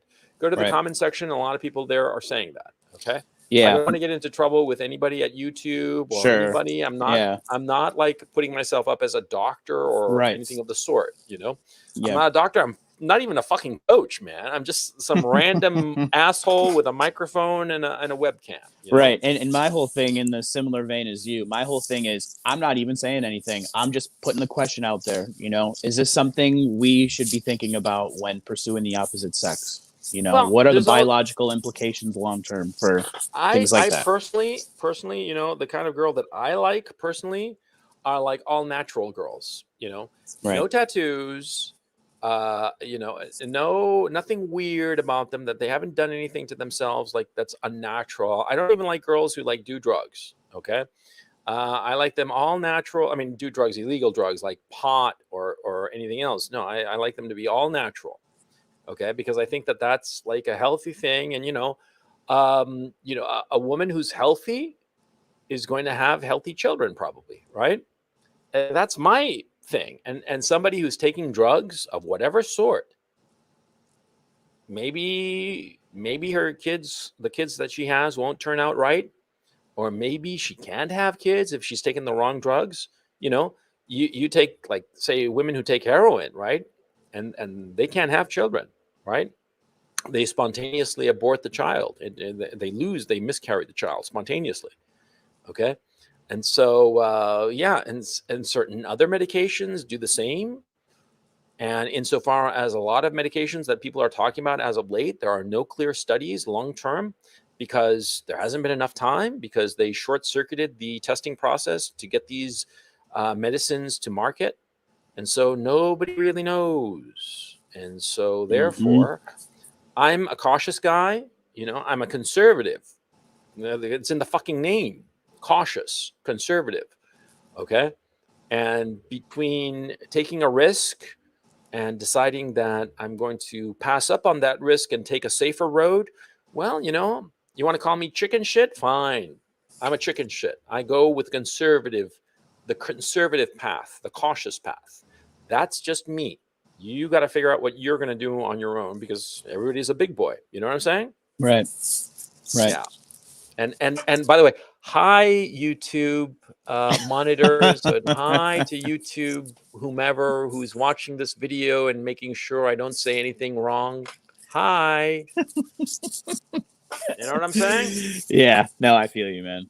Yeah. For sure. Yeah, that was my So- whole thing. I just wanted to put that out there. I don't see too many people bringing this question up, specifically what I'm talking about. So I just wanted to throw it out there. Yeah. Thanks for throwing it out there, man. Yeah. You take it for sure. easy. All right. Okay. There, man. All the best. Hey, love to spooge. What does that mean? I don't know if I want to know. How's it going, man? It's an old South Park reference where he's looking for a great night by the name of Loves to Spooge. So. Okay, well, cheers to that, man. How's it going? Good. Coach, kind of a newer follower of you. Again, wish I'd have found you a couple years ago, but you go better late than never. What can I say? Exactly. What's on your mind? Just a couple of things with Australia, being that it's a population that's very located to its cities, because Australia is such a hostile environment. It's kind of like the underling of Great Britain, where anything that happens in Britain gets front news media. Is Australia like just the perfect testing ground for this type of things to happen? Well, yeah, but I mean, the premise of your question is that there's like some guiding intelligence behind all this bullshit. Okay. And I insist you have to remove that assumption, because if you try to analyze what has happened, not just in Australia, but throughout the Western democracies, as the product of one single intent, one single mind, then you're going to go fucking nuts. You're going to come up with all kinds of crazy ass conspiracy theories and just like a Rube Goldberg contraption of motivations that's going to make no sense whatsoever. Always go with simplicity. And Right. if you understand the situation as multiple factions fighting one another, and occasionally one faction wins and they go in the direction of that faction, and then on other occasions the other faction wins and they go in that direction, then things become a lot more clear. If you understand that one faction might be going in one direction and another faction joins them because it's in their benefit, then things become clear. Okay. But if you think that there's just one hand at the top pulling all the strings, then it's impossible. It makes no sense. Okay. And a lot of people see it is natural and normal for all of us to want to feel that there is a single guiding hand. And ultimately, you have to think to yourself that that is the religious impulse to monotheism. See, monotheistic religions are all basically saying that there is one guiding hand above us all, pulling us like a puppeteer strings, right? And Right. that this one God up above is deciding our fate, so it's all part of God's plan, right? The same kind of conspiracy mentality that says that it's just the Illuminati or just this group or that group or whatever. It's the same impulse. The only difference is that, see, a lot of these conspiracy theorists claim to be atheists, but they are falling for the same trap as the theists who claim that everything is God's will. You see what I'm saying? No, I totally agree, but I see it more of as a herd mentality where all these idiots are just going in the same direction, and as they go, they snowball and just more. So that's why we're all, to go along with what you're saying, we're all kind of going to the same area, but it's not a conspiracy. It's just all these politicians are like, well, this country did it, so that seems like a good idea. Yes, I'm just using Australia as it seems like they're just ahead, like they're the ones Yeah. that are in front, and we're They're all ahead of just the curve. following.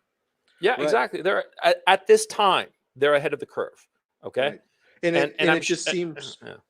Go well, ahead. and it just seems like, again, everywhere else is following up to that. But and I saw one of the videos you were speaking of, and it's really hard to find, where the dad's holding his kid, and the police are basically tearing the kid out of his hands so they can Yeah. give him this vaccine. Now, there's Yeah. a lot of things in this world worth living for, and there's a few things worth dying for. Yeah. And with Australia, it seems like the reason why they're so ahead of the curve is they're a population that's very segregated, and there's very few firearms in that country because they turn There are none. most of Yeah. them in. Yeah. And They turn them in. Yeah. right, and it Very seems foolish like of them. Yeah. very. And well, what they got, $20, I think was what they paid them. So I mean, it's just terrible. But Not even 3 pieces of silver, because with $20 you get like a piece and a half of silver. yeah, shit. Well, yeah. I mean, and that's just kind of that. It'll be interesting to see. And I mean, Australians are fighting back, and they're like what happens with any group that goes up with people that have guns and those that don't. Again, the police crack down extremely hard, and it'll Yeah. just be interesting to see how as that herd moves to that direct, because it's going to happen in all countries. It just, I don't know. It'll be, and you said in your video a while back where that one military guy that decides to say no or to fire on the people. Do you think that kind of correlates to what's happening here with what you said with that other video? Well, yeah. I mean, like eventually, the military is either going to side with the people or shoot the people, and that's the inevitability of the situation. And yesterday they started shooting rubber bullets at the people. Yeah. Next time it might be lead bullets. But there was one Australian cop, who said, "Come on, pussies," yelling at the protesters. Oh, The yeah. cops No, want the cops want to shoot people in yeah, Australia. They want to kill people. They want to murder them. Okay, and I don't feel like that's just in Australia. It seems probably like not. that's the mentality that's been happened since the military's been taken away from the neighborhood policing to the militarization of it. Yeah. Again, police don't patrol the neighborhoods that they live in. They go into war zones and they treat people like a war zone, and the like cops an enemy combatant. Exactly. That's how they treat people, like an enemy combatant. Yeah. Well, Sorry. I was in Afghanistan, and it's like, man, the equipment. I'm like, shit, I could roll into the police and be like, yeah, well, this is how this works. This is how that works, and it's the same equipment. Hey, what do you think of the whole pullout and the whole shit show going on over there right now? How long were you in Afghanistan, by the way? I went twice in 2002 and 2004. And I mean, at the end of the day, it was inevitable. It's just the type of people that are over there. They don't want freedom. All that happened for the ANA, the Afghanistan National Army, they just got pay increases and they spent it on drugs and pornography. They're not people that know what freedom is. So therefore, how can they fight for it? And I mean, all the fighters were in the Taliban. If you wanted to fight, you joined the Taliban. You didn't join the ANA. They were more child molesters and drug dealers, and that's just what they were. And I hear a lot of that, by the way. Yeah, that a lot of these warlords that the United States allied itself to were just a bunch of fucking pedophiles. Yeah, and it was shocking. covered up. Like there was a lot of special forces guys who had to deal directly with these warlords, and they were told to be quiet about these issues and don't bring it up. And that's kind of where you see the military going. The illusion that the military people are these honorable guys, yeah, the rank and file, but all the officers at this point seem to be kind of all from the same school of thought of just, sure, we'll follow orders. And that's why in Afghanistan right now in the airport, there's I don't know if you heard about the whole infighting between the British paratroopers that were actually. Yeah, I heard, man. That was priceless. You tell him.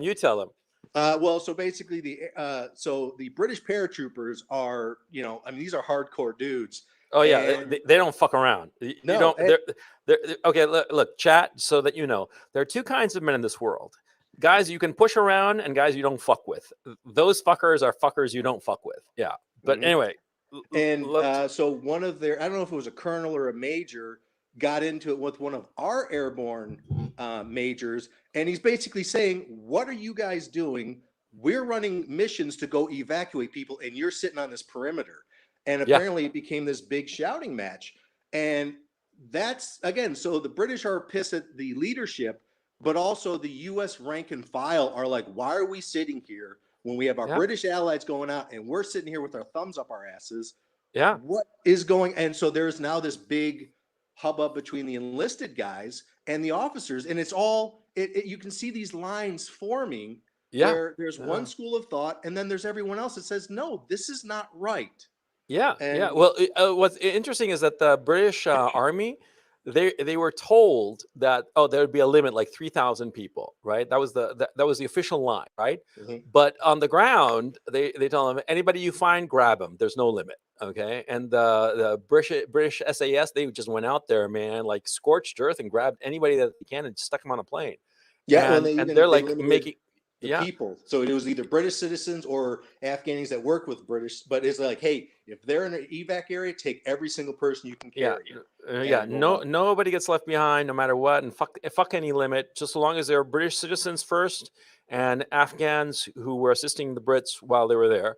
And the thing I also heard, and you correct me if I'm wrong here, I heard that the Americans went up the chain of command, the American officers went up the chain of command to complain about the Brits, that they were making them look bad.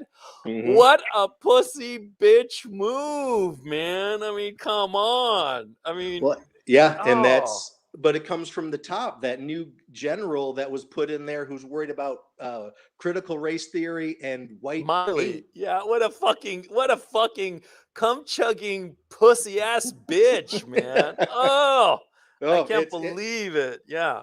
But they're not the exception. They are actually, that is what has come out of Indianapolis and West Point. They're no less communist than a normal college. And that's what our military leadership has come. And that's why there is such a gulf between, and when I was in it was less, it was still there, where it was more about just covering it up. We don't want it to look bad. So whatever the issue of this jacked up officer, just we'll just move him to another section or another division, and the problem just goes away. But now it seems like it's almost 90% of all these officers. Now, again, there are exceptions, of course, and those that just keep their mouth shut. But at one point, it's like, you keep your mouth shut, you follow the orders.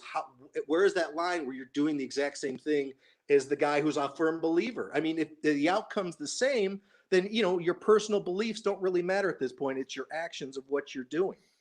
Oh man, let me turn the conversation in a different direction so far as the military is concerned. Okay, so the Chinese and the Russians, they're not fucking stupid. They're sophisticated people. They're following the whole online shit, and they're looking at the whole American army collapsing like this in this bitch ass way, right? I mean, if I'm the Chinese leadership, I'm thinking, man, these fuckers, I could take them. I could take them and wipe my ass with these fuckers. I mean, don't you think that a lot of, especially the Chinese, frankly, are thinking to themselves, man, maybe now would be the time to do whatever the fuck we want because these guys are pussies. Well, and they know that they don't have to invade the U.S. to push us out of the Pacific. Like you said in your video, they just need to take out the bases in the fleet, and that's it. And that's where the war would end, because the only way to continue it is a further escalation. And being that we can't get out American citizens out of Afghanistan, we don't have the resources to do that. How are we going to stop an invasion from China? And they're right now with China, they're doing live fire exercise on the border of Taiwan. They're doing two things. One, they're actually talking to Taiwan. Well, saying, not on the border of Taiwan. There's no border. Right, but I mean, very, very close to it. And they're fronting they're talking to Taiwan, saying, "Hey, we'll be a better ally than the United States." And how do you defend that? We're a terrible ally to everyone. Yeah. And it gets to the point where if China wants to move, there really is nothing for us to do to stop it, because we can't even get our people out of Afghanistan, a country that a week ago we had 100% control over. Yeah. And oh man, this is all kinds of pathetic, man. What can I say? Anyway, love to spooge. Anything else on your mind? What do you think about the price of silver? Why is it continuing to drop? Our dollar usually goes. It's being manipulated. Is my thinking. Do you think it's going to get down to the point where, I mean, I'm personally buying a lot of silver because it's so cheap right now. I mean, do you think it's going to get down to where the 2-year low of $10 an ounce? Yeah. Hang on a second. Felix, fix your microphone and stop making so much noise. I'm going to bring you on in a second, but you're making all kinds of noise with your mic. No, insofar as silver is concerned, love to spooge. Well, the fact is, silver is never going to go to zero. It's not a stock, right? No, so, of course. So my thinking is that if silver is falling in price, it'll eventually rebound, right? Personally, I would never purchase any precious metal certificate. I'd always buy actual metal and expect physical delivery. Right. And sometimes it can become awfully awkward, because if you have like a lot of money invested in precious metal, physical delivery, like the physical delivery of any commodity, is a fucking nightmare. Okay. And so, but even so, I would go ahead and take physical delivery just to be on the safe side. It's better to, it's better to take physical delivery and it turns out that you didn't need it than to have a certificate and then the company that issued you the certificate of ownership goes tits up and you wind up with nothing but worthless paper. That's my thinking. Makes sense. Yeah. So you take it easy, love to spooge. Okay. Hey, Coach, I appreciate you. Oh, thank you. Bye-bye. Hey, Felix, how's it going, man? Hey, Coach. Hey, great presentation. Thank you. Thank you very much. Yeah, amazing. As always, and you make so many great points, and it's very interesting to listen to. Well, I'm really drunk and high at the moment, and I'm hoping to get a hooker later tonight. So maybe that's the reason. Yeah, fuck yeah, man. I'm kidding. Okay, I'm kidding. The hooker is coming tomorrow morning. Anyway, what's on your mind? Great alarm clock. Okay. Yeah. So yeah, I have a point that I wanted to discuss with you briefly. I don't disagree necessarily, and you touched on it a bit about like how you like defer to the Occam's razor when it comes to like what is happening with these restrictions and why they're being put into place, these insane restrictions. And the word that always keeps coming up in my mind, at least, has been like coordination. Like I traveled a bunch in 2020 during the pandemic, and I have traveled a lot, mostly in Europe. I mean, we're talking like 7-8 countries. And I remember like last summer in 2020 where you could still travel freely, more or less, within the EU. And I went to Eastern Europe as well. The thing was like, what came to me was like, I thought about coordination, because I would see like the exact same, like the same regurgitated propaganda that you would see like on bus stops, like on public transport, like the same kind of stuff that you would get on all news outlets. Yeah. And obviously that's been going on for like a year and a half now. So it feels mechanistic in a way, and to me it seems engineered. So why would all governments I see exactly your point, and it would seem so very much. They all seem to be off of the same page, right? Yes. They all like seem to be reading the same fucking script. Like one person wrote it and they're all doing it, right? Yeah. Okay. You know how I know that that's not the case? Sweden. Because Sweden went off page, right? And you start to think to yourself, these people are very timid. The leadership class I'm talking about in the European Union, both in the European Union generally and in the individual nations that make up the European Union, as well as Canada and the United States and Australia, they're extremely timid. And so what happened was that at first, initially, the United States was marking the pace, and they all followed the American lead, except for Sweden. Now, Sweden is neck deep in this whole thing, but the Swedish health people made the independent judgment that no, we don't need to worry about this. We'll keep everything open and everything will be hunky-dory. And it was, okay?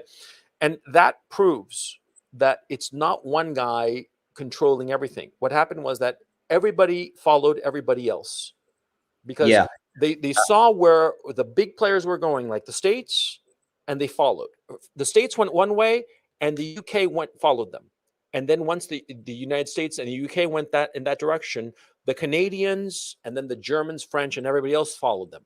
But think of it in these terms to make the simple, imagine that it wasn't Sweden, but the United States that had said, no, you know something, we're just going to keep on trucking. And we're just going to handle it as it comes up, but we're not going to lock down. We're just going to keep on going. What do you think would have happened? The British would have done the same as the Americans. And the Canadians would have, and the Australians would have done the same as the Brits. And then it would have been like the same thing. It's three blind mice. That's the thing. You have to understand. It seems mechanistic, or no, not mechanistic. That's the wrong word. It seems as if there is one controlling intelligence telling everybody what to do. It seems that way. But when you think of it like three blind mice following each other blindly, then it makes much more sense, because you'll agree with me that these different measures have been counterproductive. You will agree with me that they go one way and then the other way, and they're contradictory moves that they make that creates even more problems, right? If you think of it like one central authority dictating everything, then it doesn't make sense. But if you think of it as three blind mice going one way, going another, but they're all blind and they're all just following one another, then it makes a hell of a lot more sense. I mean, I want to emphasize this because it's, how can I put this? Give me a second to organize my thoughts. Yeah. Conspiracy theories are very comforting. They are extremely comforting because they give you the illusion that someone is in control, that all the shit that's happening is not random, that all the shit is happening is not only not random, but that there's somebody with brains who is guiding this and hopefully guiding it to a safe port. Okay. I mean, even guys who are diehard conspiracy theorists, at their core, they want things to work out. And in a sense, that's why they want there to be just a single intelligence driving everything, and hoping that it'll get to a safe port and will be okay.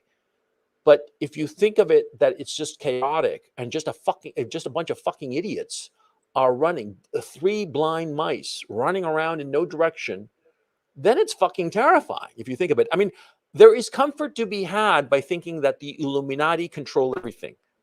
It's really terrifying to think, no, it's not the Illuminati. The Illuminati never existed. It's just a bunch of fucking retards doing stupid shit and making it up as they go along. That's terrifying. That's really fucking scary. And that's what's going on. And that's why so many people crave a conspiracy theory, because it makes you feel that it's not so chaotic and so potentially destructive.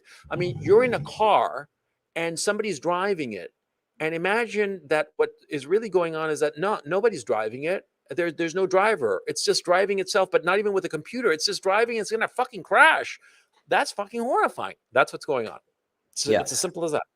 I actually, it was funny you brought up Sweden. I am Swedish. So I have firsthand knowledge. So, well, I mean, we don't have to go into it, but like the only reason Sweden actually didn't lock down is because Sweden is essentially a bankrupt country.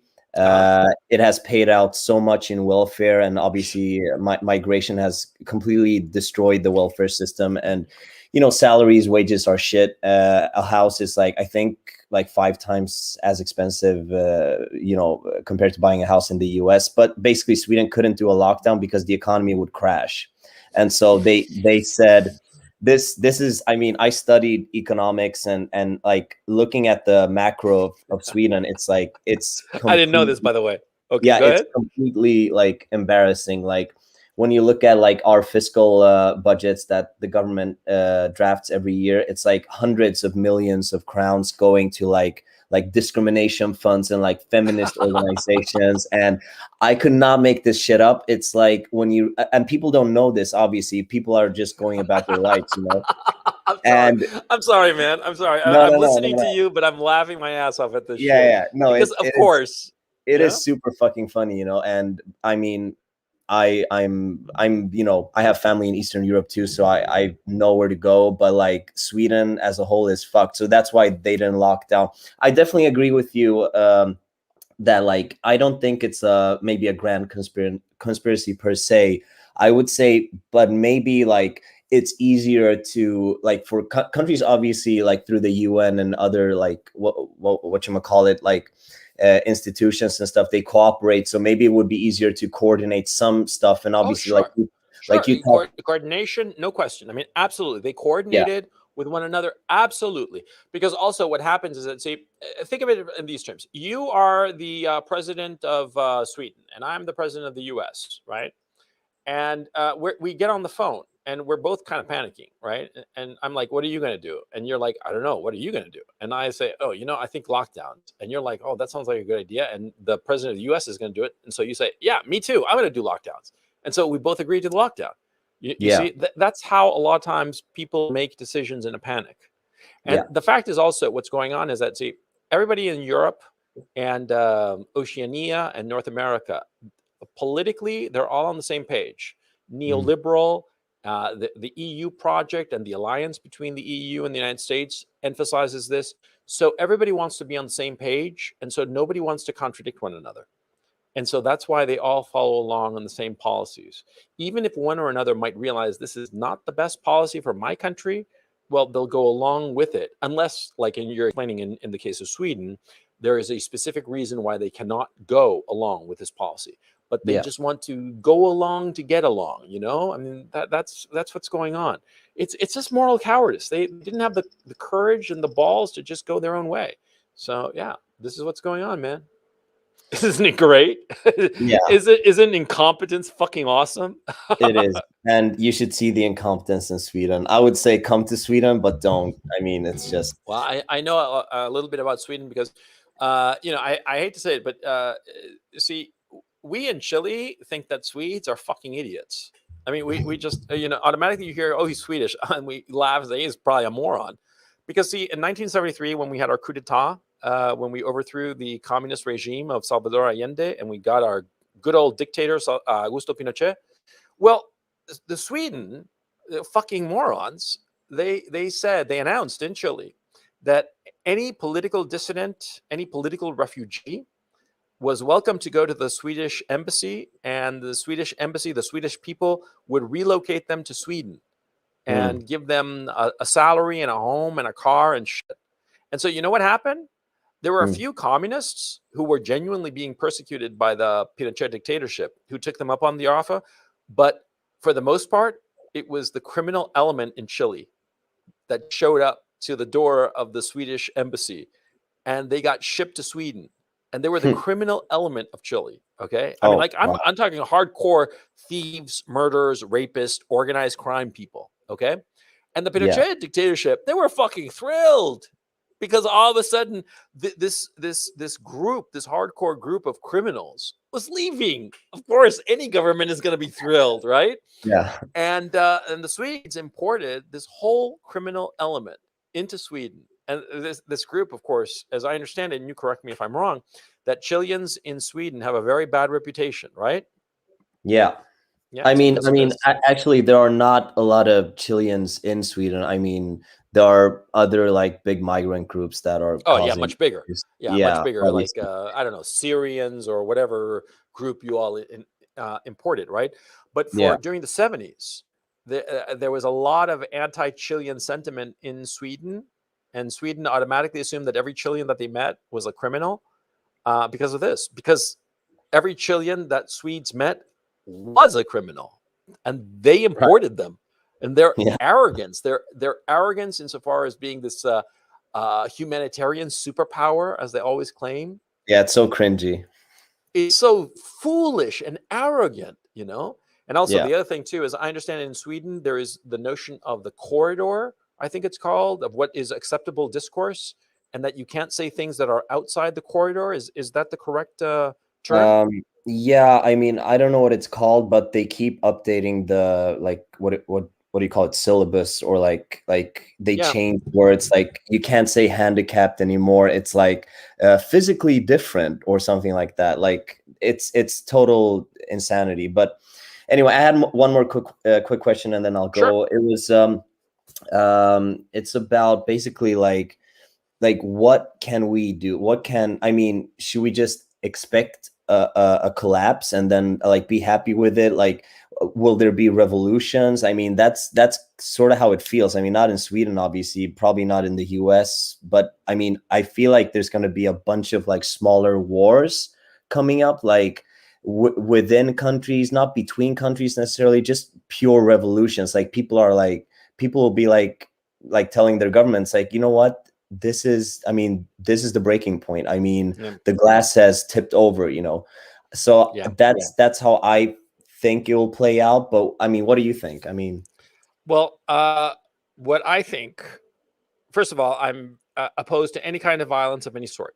Okay. And I certainly think that any kind of tyranny should be resisted, but it should always be resisted by nonviolent means. Okay. yes, And that's, I stick to that. And I'm not kidding around. I mean, I'm dead serious.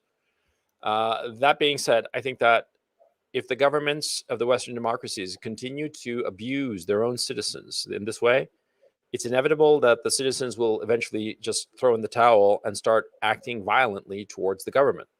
And I think that certain elements in the various governments of the Western democracies actually want this so that they can impose even more totalitarian measures, even yeah, more measures to control and abuse the populace.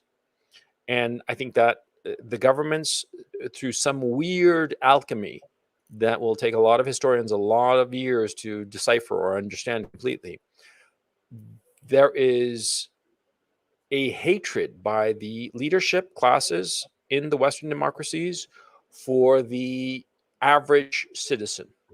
They hate him. yeah, They hate the average citizen. They hate the people from whence they came. I think it has to do part with a class anxiety issue.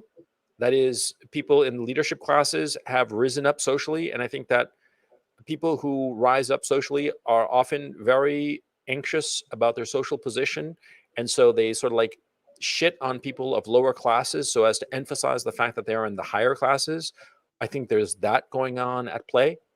There's also the notion of these arrivist leaders who sort of like foment mass immigration because they want a completely different class of people, because not only does it help them politically with more voters, but also it gives them a feeling of superiority, that, oh, these little immigrant people from, you know, these brown countries, you know, we're helping them, and it makes them feel better. I think it's that kind of very basic human emotion of social climbing and social hatred for those that are the epitome of the group of their own country. Uh, I think it has to do with that, a big chunk of it. And so I think that because of that, they will have no trouble repressing their own people even more than they have done so already. And I think that that would be catastrophic and will lead to, like I say, either anarchy or Stalinist totalitarianism. And to tell you the honest truth, if I had to bet and somebody was willing to take the bet, I'd bet money on totalitarian Stalinism. That's the future. Wow. And I do think that this vaccine passport measure, it's the That's beginning. fucked. Yeah. It's going to be a way that you can repress people very easily, just at a click of a button. You can prevent them from getting food. You can prevent them. I mean, I'm not talking about prevent them from going to the cinema or to the rock concert. I'm talking about prevent them from getting food at the supermarket. You can prevent them from having a bank account just for what they say. You know, if you know, I'm talking to you here, and if I say the wrong thing, and some government agent is listening, and there's this social passport thing, this vaccine passport system operational and everything integrated, he could just say, "Oh, fuck CRP. I don't like what he says," and just look me up and click, hit a button, and I can't go into a supermarket anymore. And the money in my bank account, it's gone because my account is gone. It's not been merely frozen, but just vanished. Yeah. That's in the cards, man.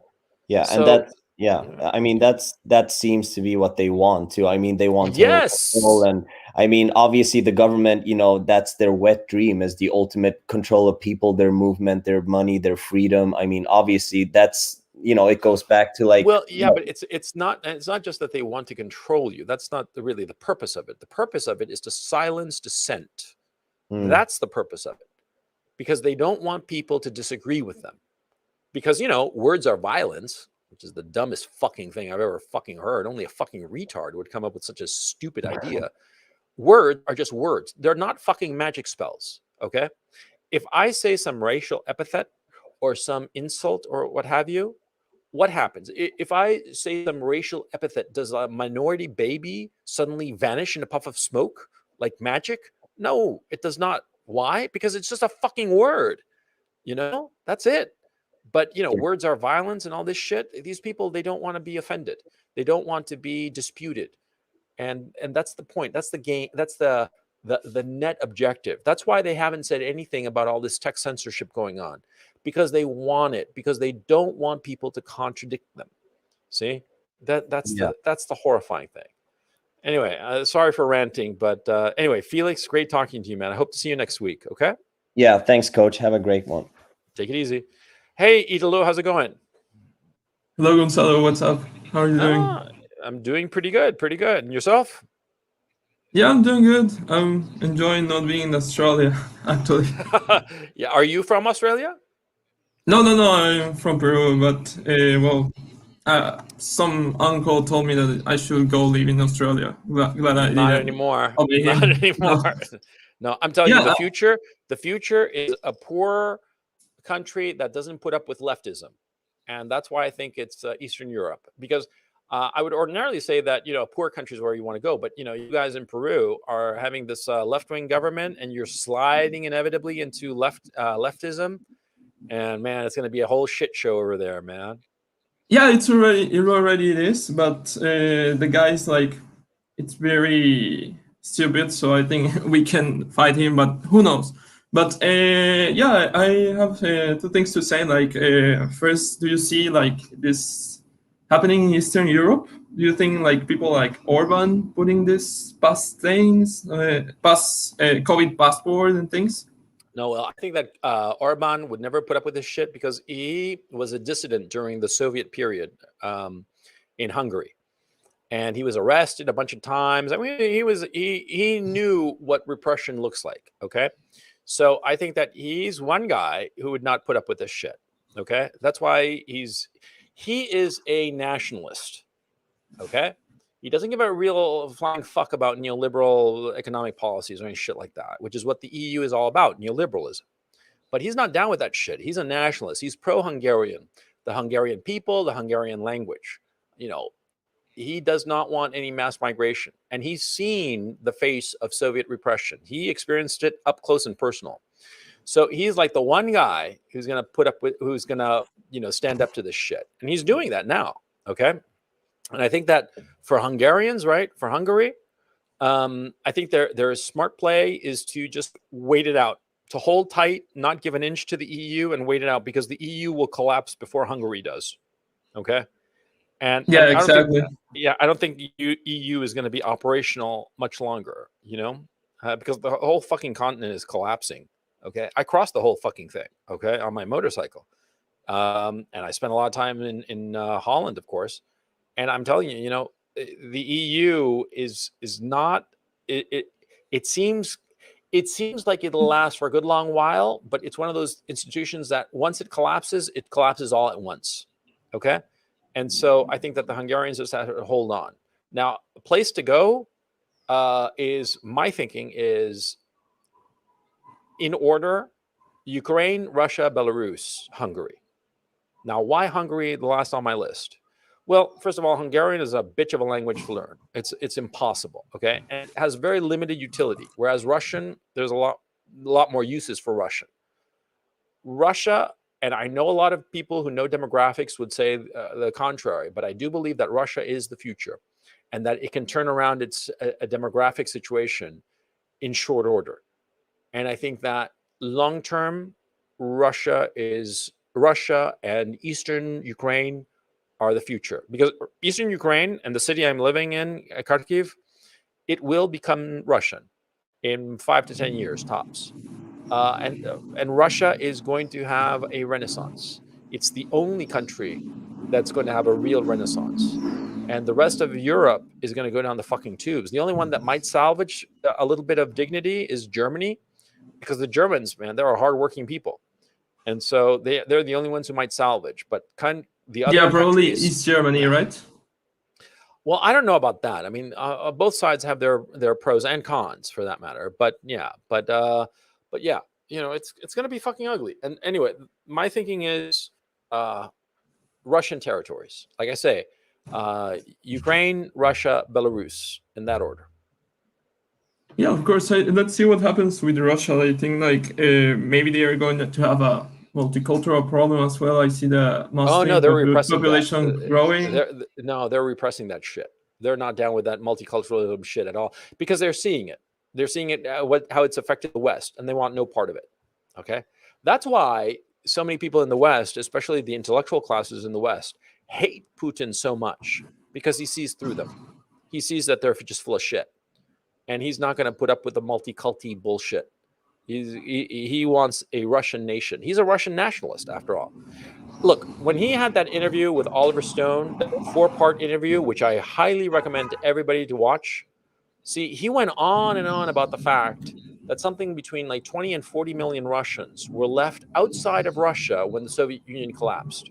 And he wants those people under one roof. He wants all those ethnic Russians to be part of Russia again. That's his plan. That's his objective. He wants a Russian homeland. He doesn't want to necessarily invade other countries, but he wants every Russian, every ethnic Russian, to be under one roof. That's his goal. And he's going to achieve it by hook or by crook. And if the Americans go to war with China, the Russians, they're down with the Chinese. They did like a whole bunch of military exercises with the Chinese just this past month. And they were combined military exercises. That is, they had a unified command structure. Chinese forces and Russian forces were fighting in this exercise, of course, side by side. Dude, that's fucking major. That basically signals that they are military allies. And if one goes to war, they both go to war. I mean, of course, not with each other, but with the third party. If China invades Taiwan and the United States decides to live up to its commitment to Taiwan, it's going to have to deal not only with the Chinese, but with the Russians. And the Russians have a technological edge over the Americans. And that's a fact. I did a big discussion on a potential war between the US and China, a webinar a couple of weeks back. You can check it out. It's like 3 hours long or some shit like that, right? And basically, bottom line, if the Americans decide to defend Taiwan against the Chinese invasion, the Russians will get in and they will give their hypersonic weapons to the Chinese. And with those weapons, the Chinese will sink at least they'll sink a couple of carriers. No question. They will, because those weapons are designed for that, to kill carriers. And that's 3,000 people that are going to be dead for each fucking carrier. Okay. So yeah. Sadly. So I think that, and anyway, to go back to your issue about Europe, if the Chinese and the Americans go to war, Europe is going to be toast, because they don't have a military, and they will realize that they will have to defend themselves. And in the scramble to figure out how to do that, each nation will go on its own and it'll split apart. And also there's the financial consideration that the weaker EU nations are in so much trouble, financially speaking, and how the Eurozone is breaking those economies. I'm talking about the southern economies like Italy, Spain, Portugal, Greece, and even France. And so eventually, you know, the whole thing is going to fall apart. It's inevitable because it's not very organic. dire situation. Yeah, really. Yeah. No, but Well, about putting I read the news like he was praising Islam in Russia. That's why I mentioned that multicultural thing. Yeah, but no, And- he's just being polite to the Muslims that he's got. Okay, but you know he doesn't want any more. Certainly, you know, Putin is a shifty guy. He's the only motherfucker on the face of the planet in the leadership classes who knows exactly what the fuck he's doing. He is the guy. He's the guy with brains right now. Everybody else is an incompetent, and I include Xi Jinping. Okay, that guy is just like he's just a local boss who got raised up to the highest level. He's not a strategic thinker the way Putin is. Putin is he's the man. I mean, look, it's irrespective of whether you know you're in favor of Russian interests or against Russian interests. Just looking at him like a player. I mean, you know, you could be a fan of one team and hate the opposing team, but still say, hey, that guy that they've got like a quarterback, he knows what the fuck he's doing. Yeah, Putin, he knows what the fuck he's doing. I think he's a phenomenally intelligent guy. Yeah, he's incredible at playing the geopolitical game. Yeah, it's like we can think whatever of him, but he's a leader that the West doesn't have. Yeah. No. He can see things as a chess player. He sees the board with extraordinary clarity, and a lot of times he makes moves that only much later you realize how significant they actually were. That's the true test of a chess player. That guy fucking knows what he's doing. Yeah. Anyway, Idolo, anything else on your mind? Yeah, I wanted to show you an article that they in Australia now they are eliminating dogs due to COVID. Can you believe that? They're eliminating what? I'm sorry. Dogs. Ducks? What's that? Yeah, dogs Spell like DOGS, dogs, the pet. They are getting rid of dogs? Why? Yes. I don't understand. Please explain. In Australia, I have just found this article. Like due to COVID, like not to spread it, they're getting really crazy. They're gonna kill dogs? No, they are doing it actually right now. They are euthanizing dogs because of COVID? Yeah. Okay, chat, you gotta help me out here. Chat, please look up this. This can't be true. Okay. I just sent the article in the webinar, the StreamYard thing. In the private chat? Yeah, in the article in the StreamYard chat. I'm looking at it now. Rescue dogs shot dead by New South Wales Council due to COVID-19 restrictions. Jesus Christ. Several impounded dogs due to be rescued by a shelter have instead been shot dead by a rural council in New South Wales under its interpretation of COVID-19 restrictions. Okay, this is, first of all, I think that this is not a countrywide policy. And I think that probably they're going to get into a shitload of trouble, but it kind of like goes to show how panicked and insane people have become over this, haven't you? By the way, on Telegram, let me shill for Telegram a little bit. Because on Telegram, you know, because it's a private platform, I say whatever the fuck I want, right? And I have a theory, okay? You know how people have been saying that with the recent medications, right, against various maladies, that people have suffering brain fog and whatnot? And so I'm wondering if some of our leaders are suffering brain fog, and might be suffering from something akin to senile dementia. You heard Justin Trudeau the other day talk about the she-cession and the she-covery, you know, which was like fucking bizarre. He's really out of his mind, really. Yeah, but if you think of it as it maybe, and this is just maybe the vaccine that he's taken has caused a cognitive decline similar to suffering from senile dementia or Alzheimer's. It's not senile dementia or Alzheimer's, just something similar to it in terms of the symptoms. To be And honest, maybe- Gonzalo, I don't think Yeah? they are getting the actual medication. I think they're getting a placebo. You think so? The leaders, yeah, Yeah. I think so. I don't know, but there was this New South Wales politician, Australian politician, anyway, I don't know if he was New South Wales, who started having, Italo, can you, yeah,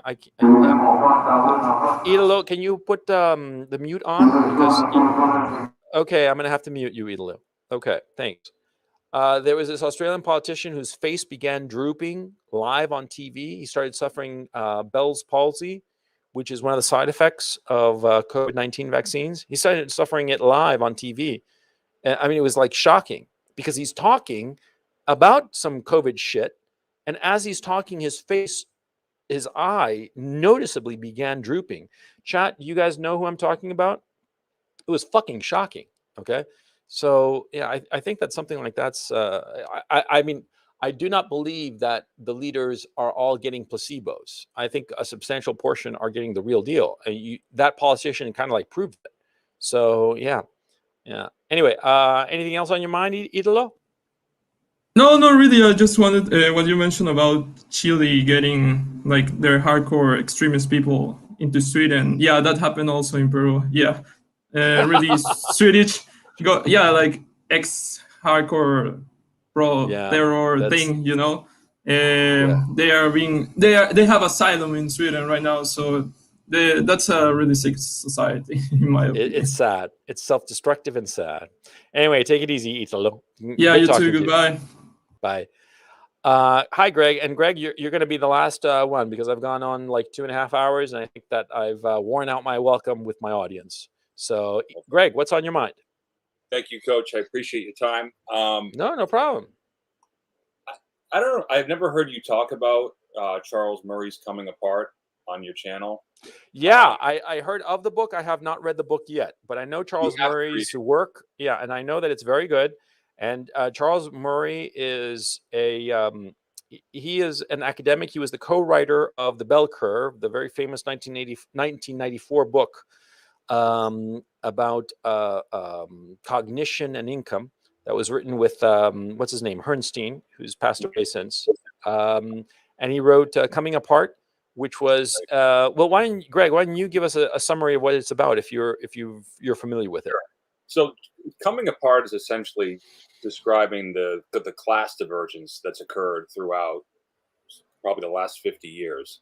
Yeah. And it gets into all types of layers to it. It goes well, it goes from everything from the decline of religion to, which is the decline of the lack of a civic culture, to, the norms and the mores of the wealthy, which was, 30, 40 years ago, you were never supposed to be ostentatious and to be driving and talking about how money so there's been a huge class divergence. The book has really aged well because the class divergence has tied into the information age. The days of a doctor marrying a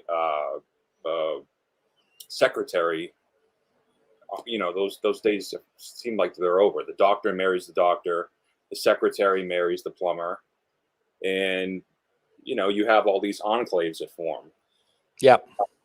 And what he argues is that you're seeing this new upper middle class that is different in kind. And the best I can explain it to somebody, I worked in Boston for almost 10 years, is you see this in the Whole Foods crowd. You see it in the, I mean, you've said it before, I think, on your channel, like, what is a Karen? Karen is the archetype of a white liberal woman. Yep. So, so the question I have is, well, the comment and a question is, I completely agree with we are seeing totalitarianism in its rawest form. Yeah. But I would argue though that the ruling class sees that as almost a type of, I believe that they view it as that they have the mandate to perform this type of actions because they have the consent of this upper middle class, which is these Karens. Yeah.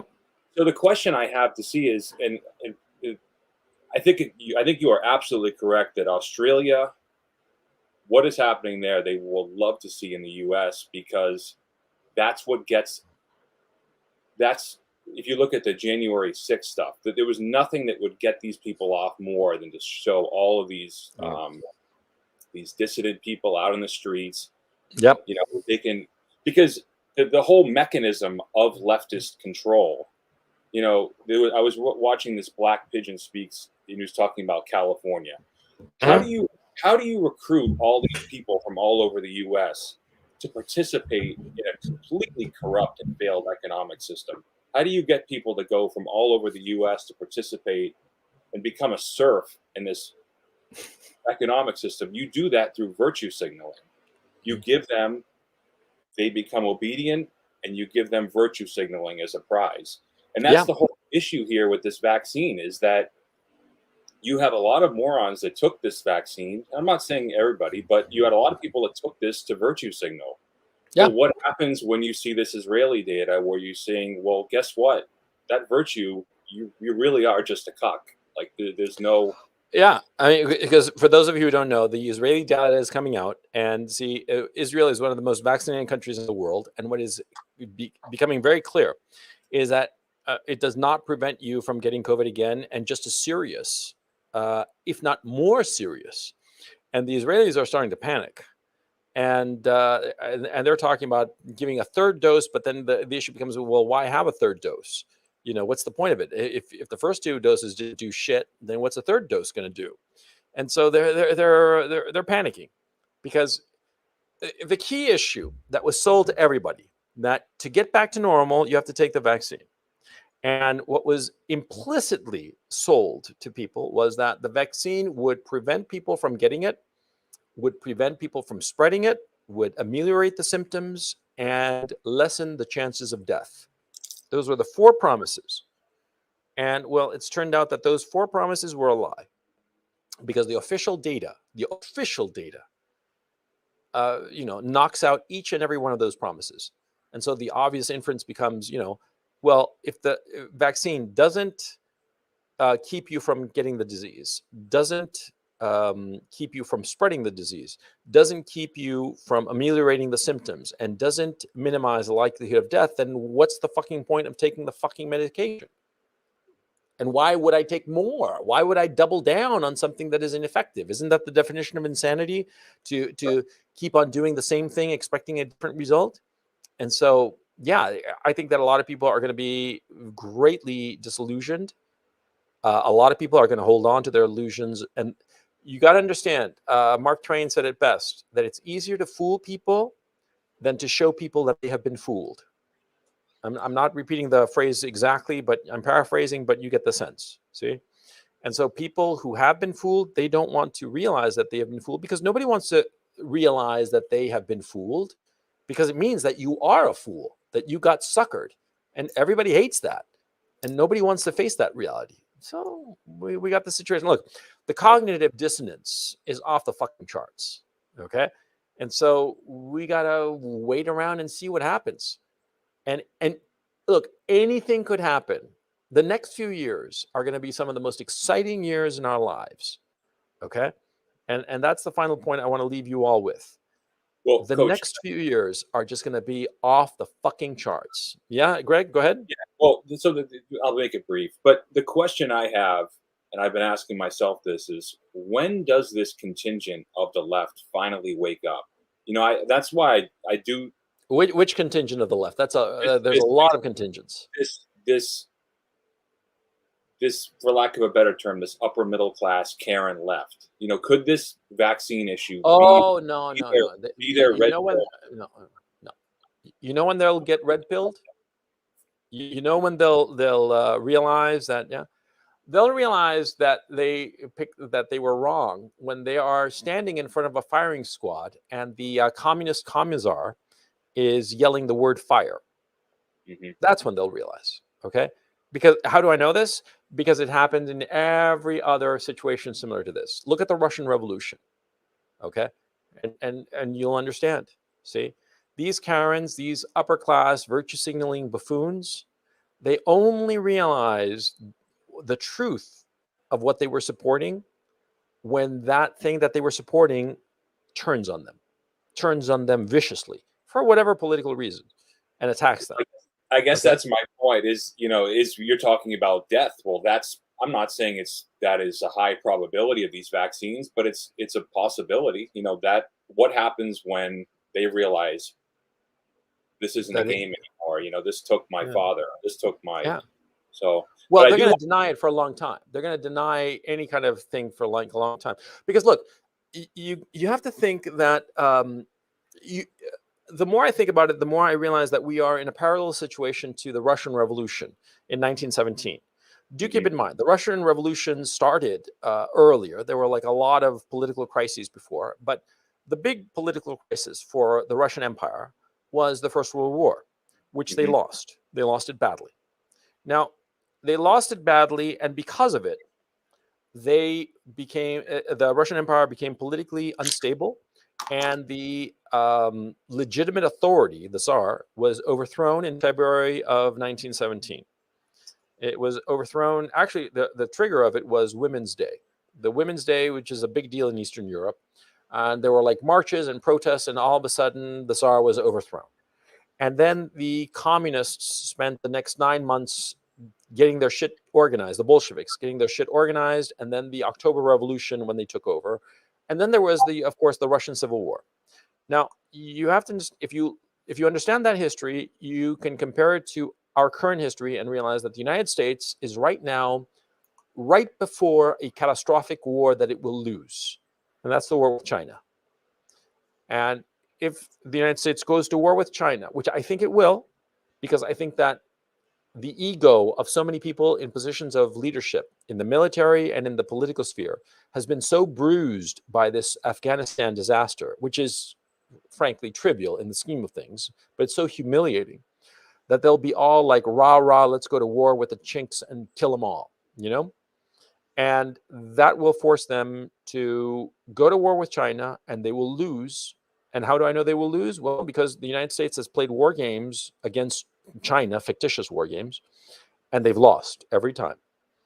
And the only time they won in October of 2020 at the Air Force Academy, they only won because the blue side, the American side, had hypersonic weapons and other stuff that does not exist and isn't even on the drawing boards. So they lost the war. They just made it up so they wouldn't feel so bad.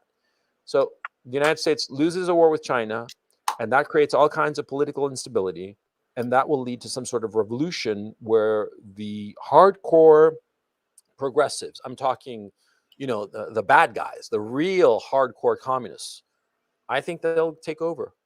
I hope I'm wrong, but that's how I see it at this time. That's how I see things playing out over the next few years. A war with China in the spring, summer of 2022, and which I've discussed in great detail on the Patreon webinar. And after that, political instability in the United States leading to a leftist group, a very small but very disciplined and hardcore leftist group taking over the United States and leading the United States into a leftist totalitarianism. That's how I see it playing out. And that's when that shit happens. That's when the Karens will say, "Oh, I was wrong. Oh, the right wingers were not Nazis. They were actually freedom fighters." Blah blah blah. That's when there'll be all these regrets, all these tears, but it'll be for nothing because they'll have won.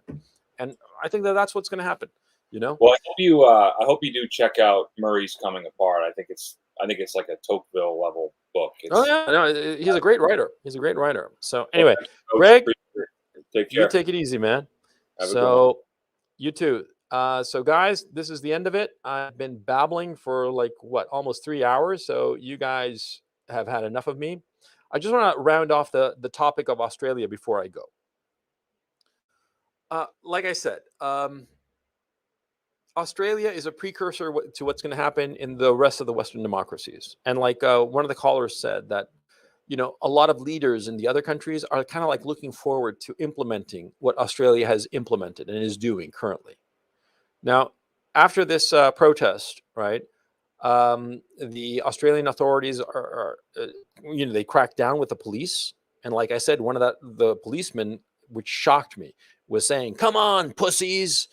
Dude, a policeman saying that to peaceful protesters, that's ugly. But that mentality, yeah. The people in power in Australia, they want more of that. They're going to implement that. They're going to be more crackdown. And of course, when you crack down more, there's more resistance. So it just spirals, a spiral of violence, tit for tat for tit for tat.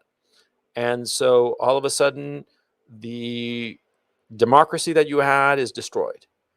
And you have a totalitarian regime in power oppressing and abusing its own people. I think that that's what's going to happen in Australia. I see nothing that will stop that. And I think that that will spread to the other Western democracies. And nothing will stop it there either. And I further think that if there is a war between the United States and China, the Americans will lose for the reasons I've explained before. And the humiliation of that would lead to even greater repression and greater social chaos, which will lead to even more repression. And I think that that's the spiral that we're going to see. I think that the next 5 years are going to be crucial.